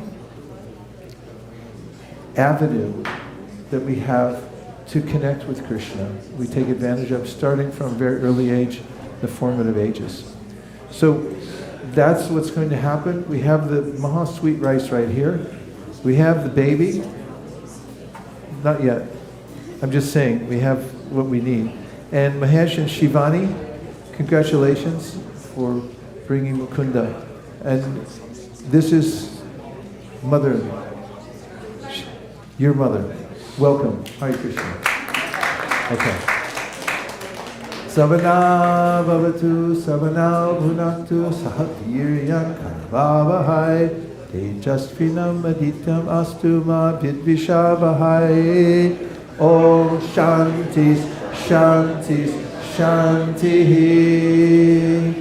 Om Swasino Govinda Swasino Chutananto Swasino Vasadevo Vishnu Dharatu Swasino Narayano Naro Vai Swasina Padmanabha Purushottam Dharatu Swasino Vishwakshena Vishveshwaraha Swasino Hrishikesho Harir Dharatu Swasino Vainatayo Harihi Swasino Ananjana Suto Hanur Bhagavatu Dharatu Swasti Swasti Sumangalai Kesho Mahanshi Krishna Sakchit Ananda Ganaha Sarveshwareshwaro Dharatu.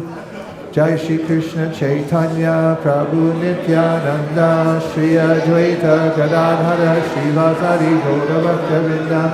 Hare Krishna Krishna Krishna Hare Hare, Hare Rama Rama Rama Hare Hare. Now we'll recite the chapter Purushottam Yoga in English. English. Because everyone knows the Sanskrit, nobody knows the English. No, doesn't. English, please. Thank you. That's Sanskrit still.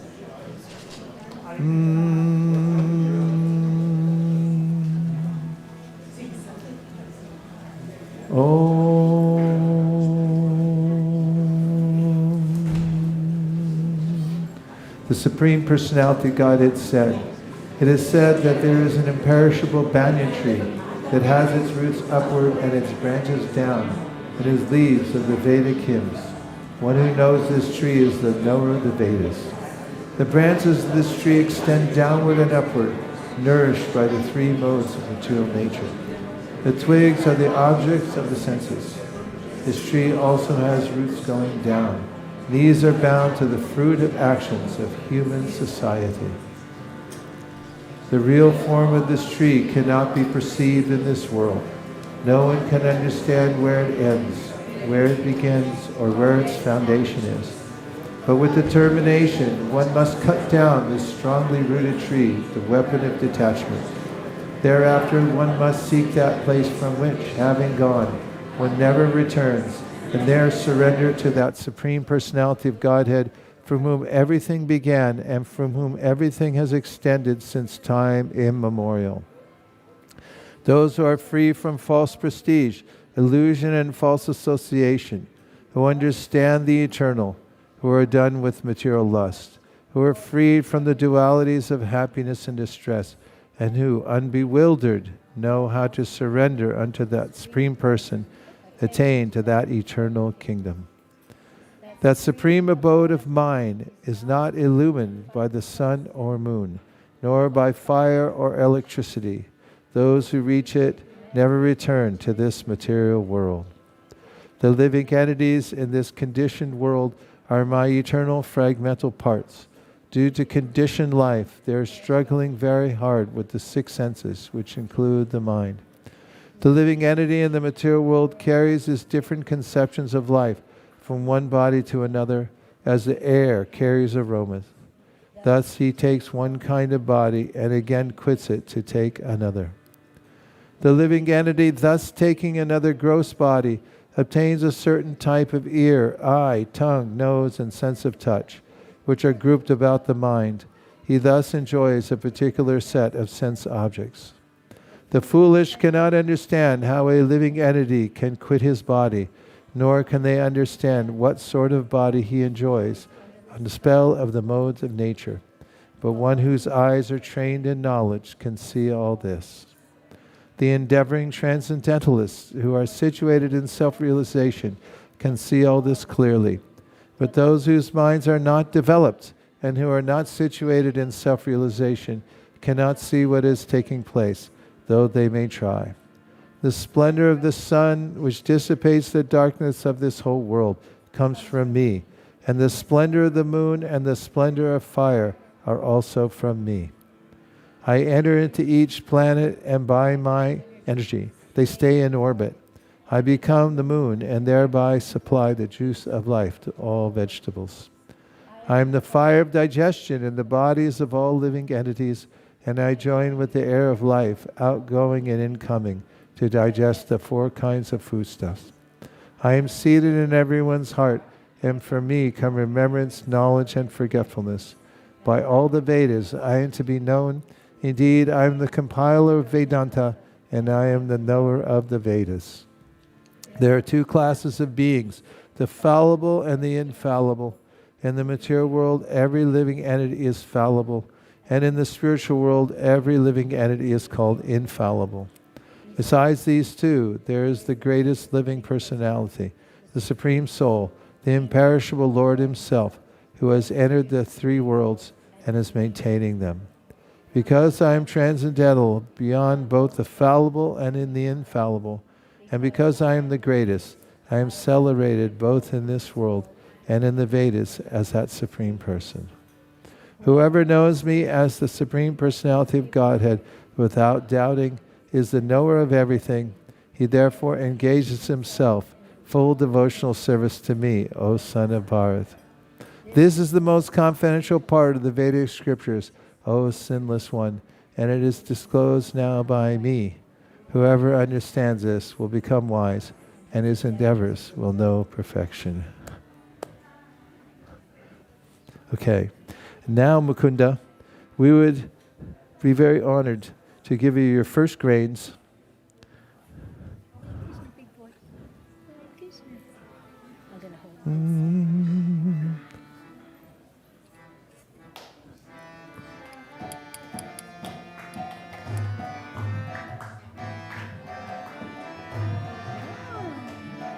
Yum, yum, vapi. What do you think? Some more?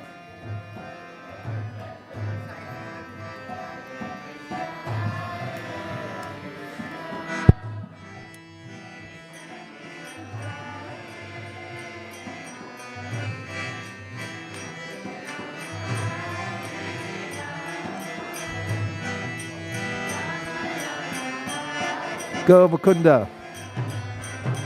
Hare Krishna,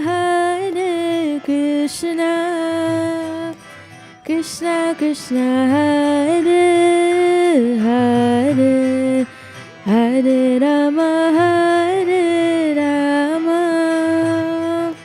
Rama Rama, Hare Hare.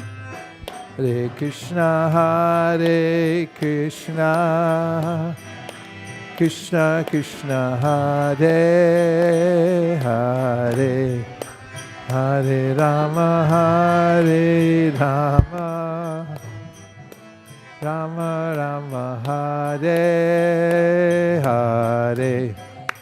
Hare Krishna,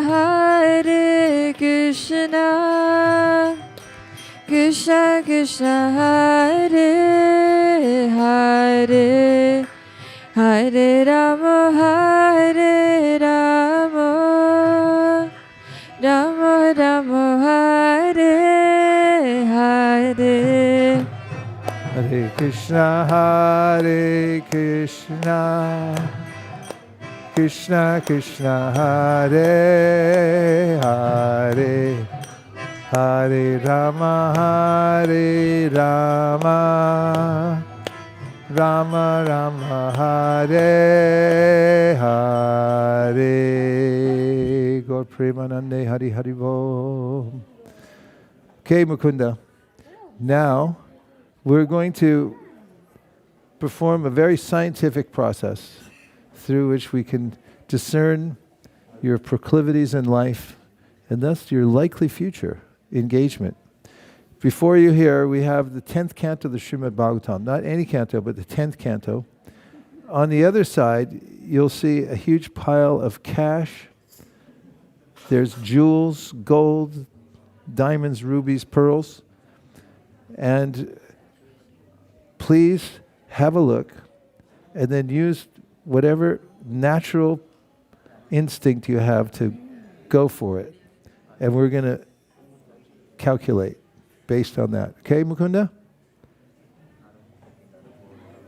What do you see? The Achman cup. We'll add that. Hare Krishna,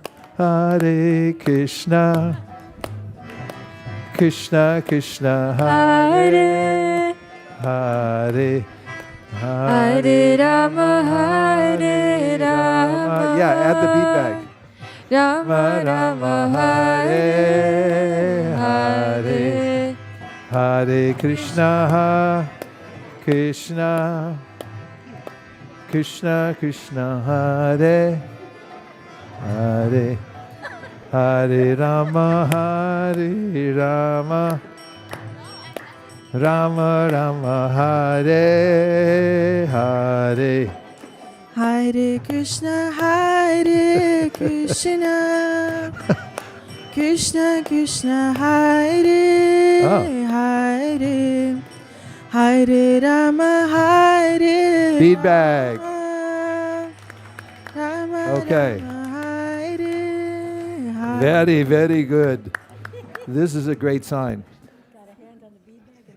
He has his hand on the bead bag, but what's more, he won't let go. This is a good instruction for all of us. Put your hand in your bead bag. Mukunda will be a strict sadhaka throughout his life.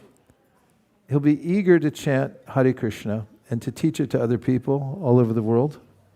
Also, judging from his natural charisma as a baby, he'll be attractive to people in general. So he'll be able to impart Krishna consciousness to them by teaching in many places around the world. And he'll be known for chanting the best japa of anyone around. Dear Srila Prabhupada, dear Shri Chaitanya Mahaprabhu, Shri Shri Panchatattva, Shri Shri Radha Madan Mohan, Shri Shri Lakshmana Shringadev, if you so desire, please bless Mahesh, Shivani, and Radharani Devi Dasi, Hare Krishna, and our dear Mukunda, to always be at your lotus feet, always be absorbed in the transcendental vibration, to feel compassion in your heart for the conditioned souls, and may you always have Maha sweet rice at your disposal, wherever you go. Thank you for considering our request. Om Tat Sat. Everyone agrees with this prayer, please say Hare Krishna. I hereby declare this first grain ceremony for Mukunda to be a complete success. Om Tat Sat. Hare Krishna. Vanchakalpadrishcha kripasanabhevacha patitanam bhavanebhyo vaishnavebhyo namo namaha. Nantakodi Vaishnaviniki Jai.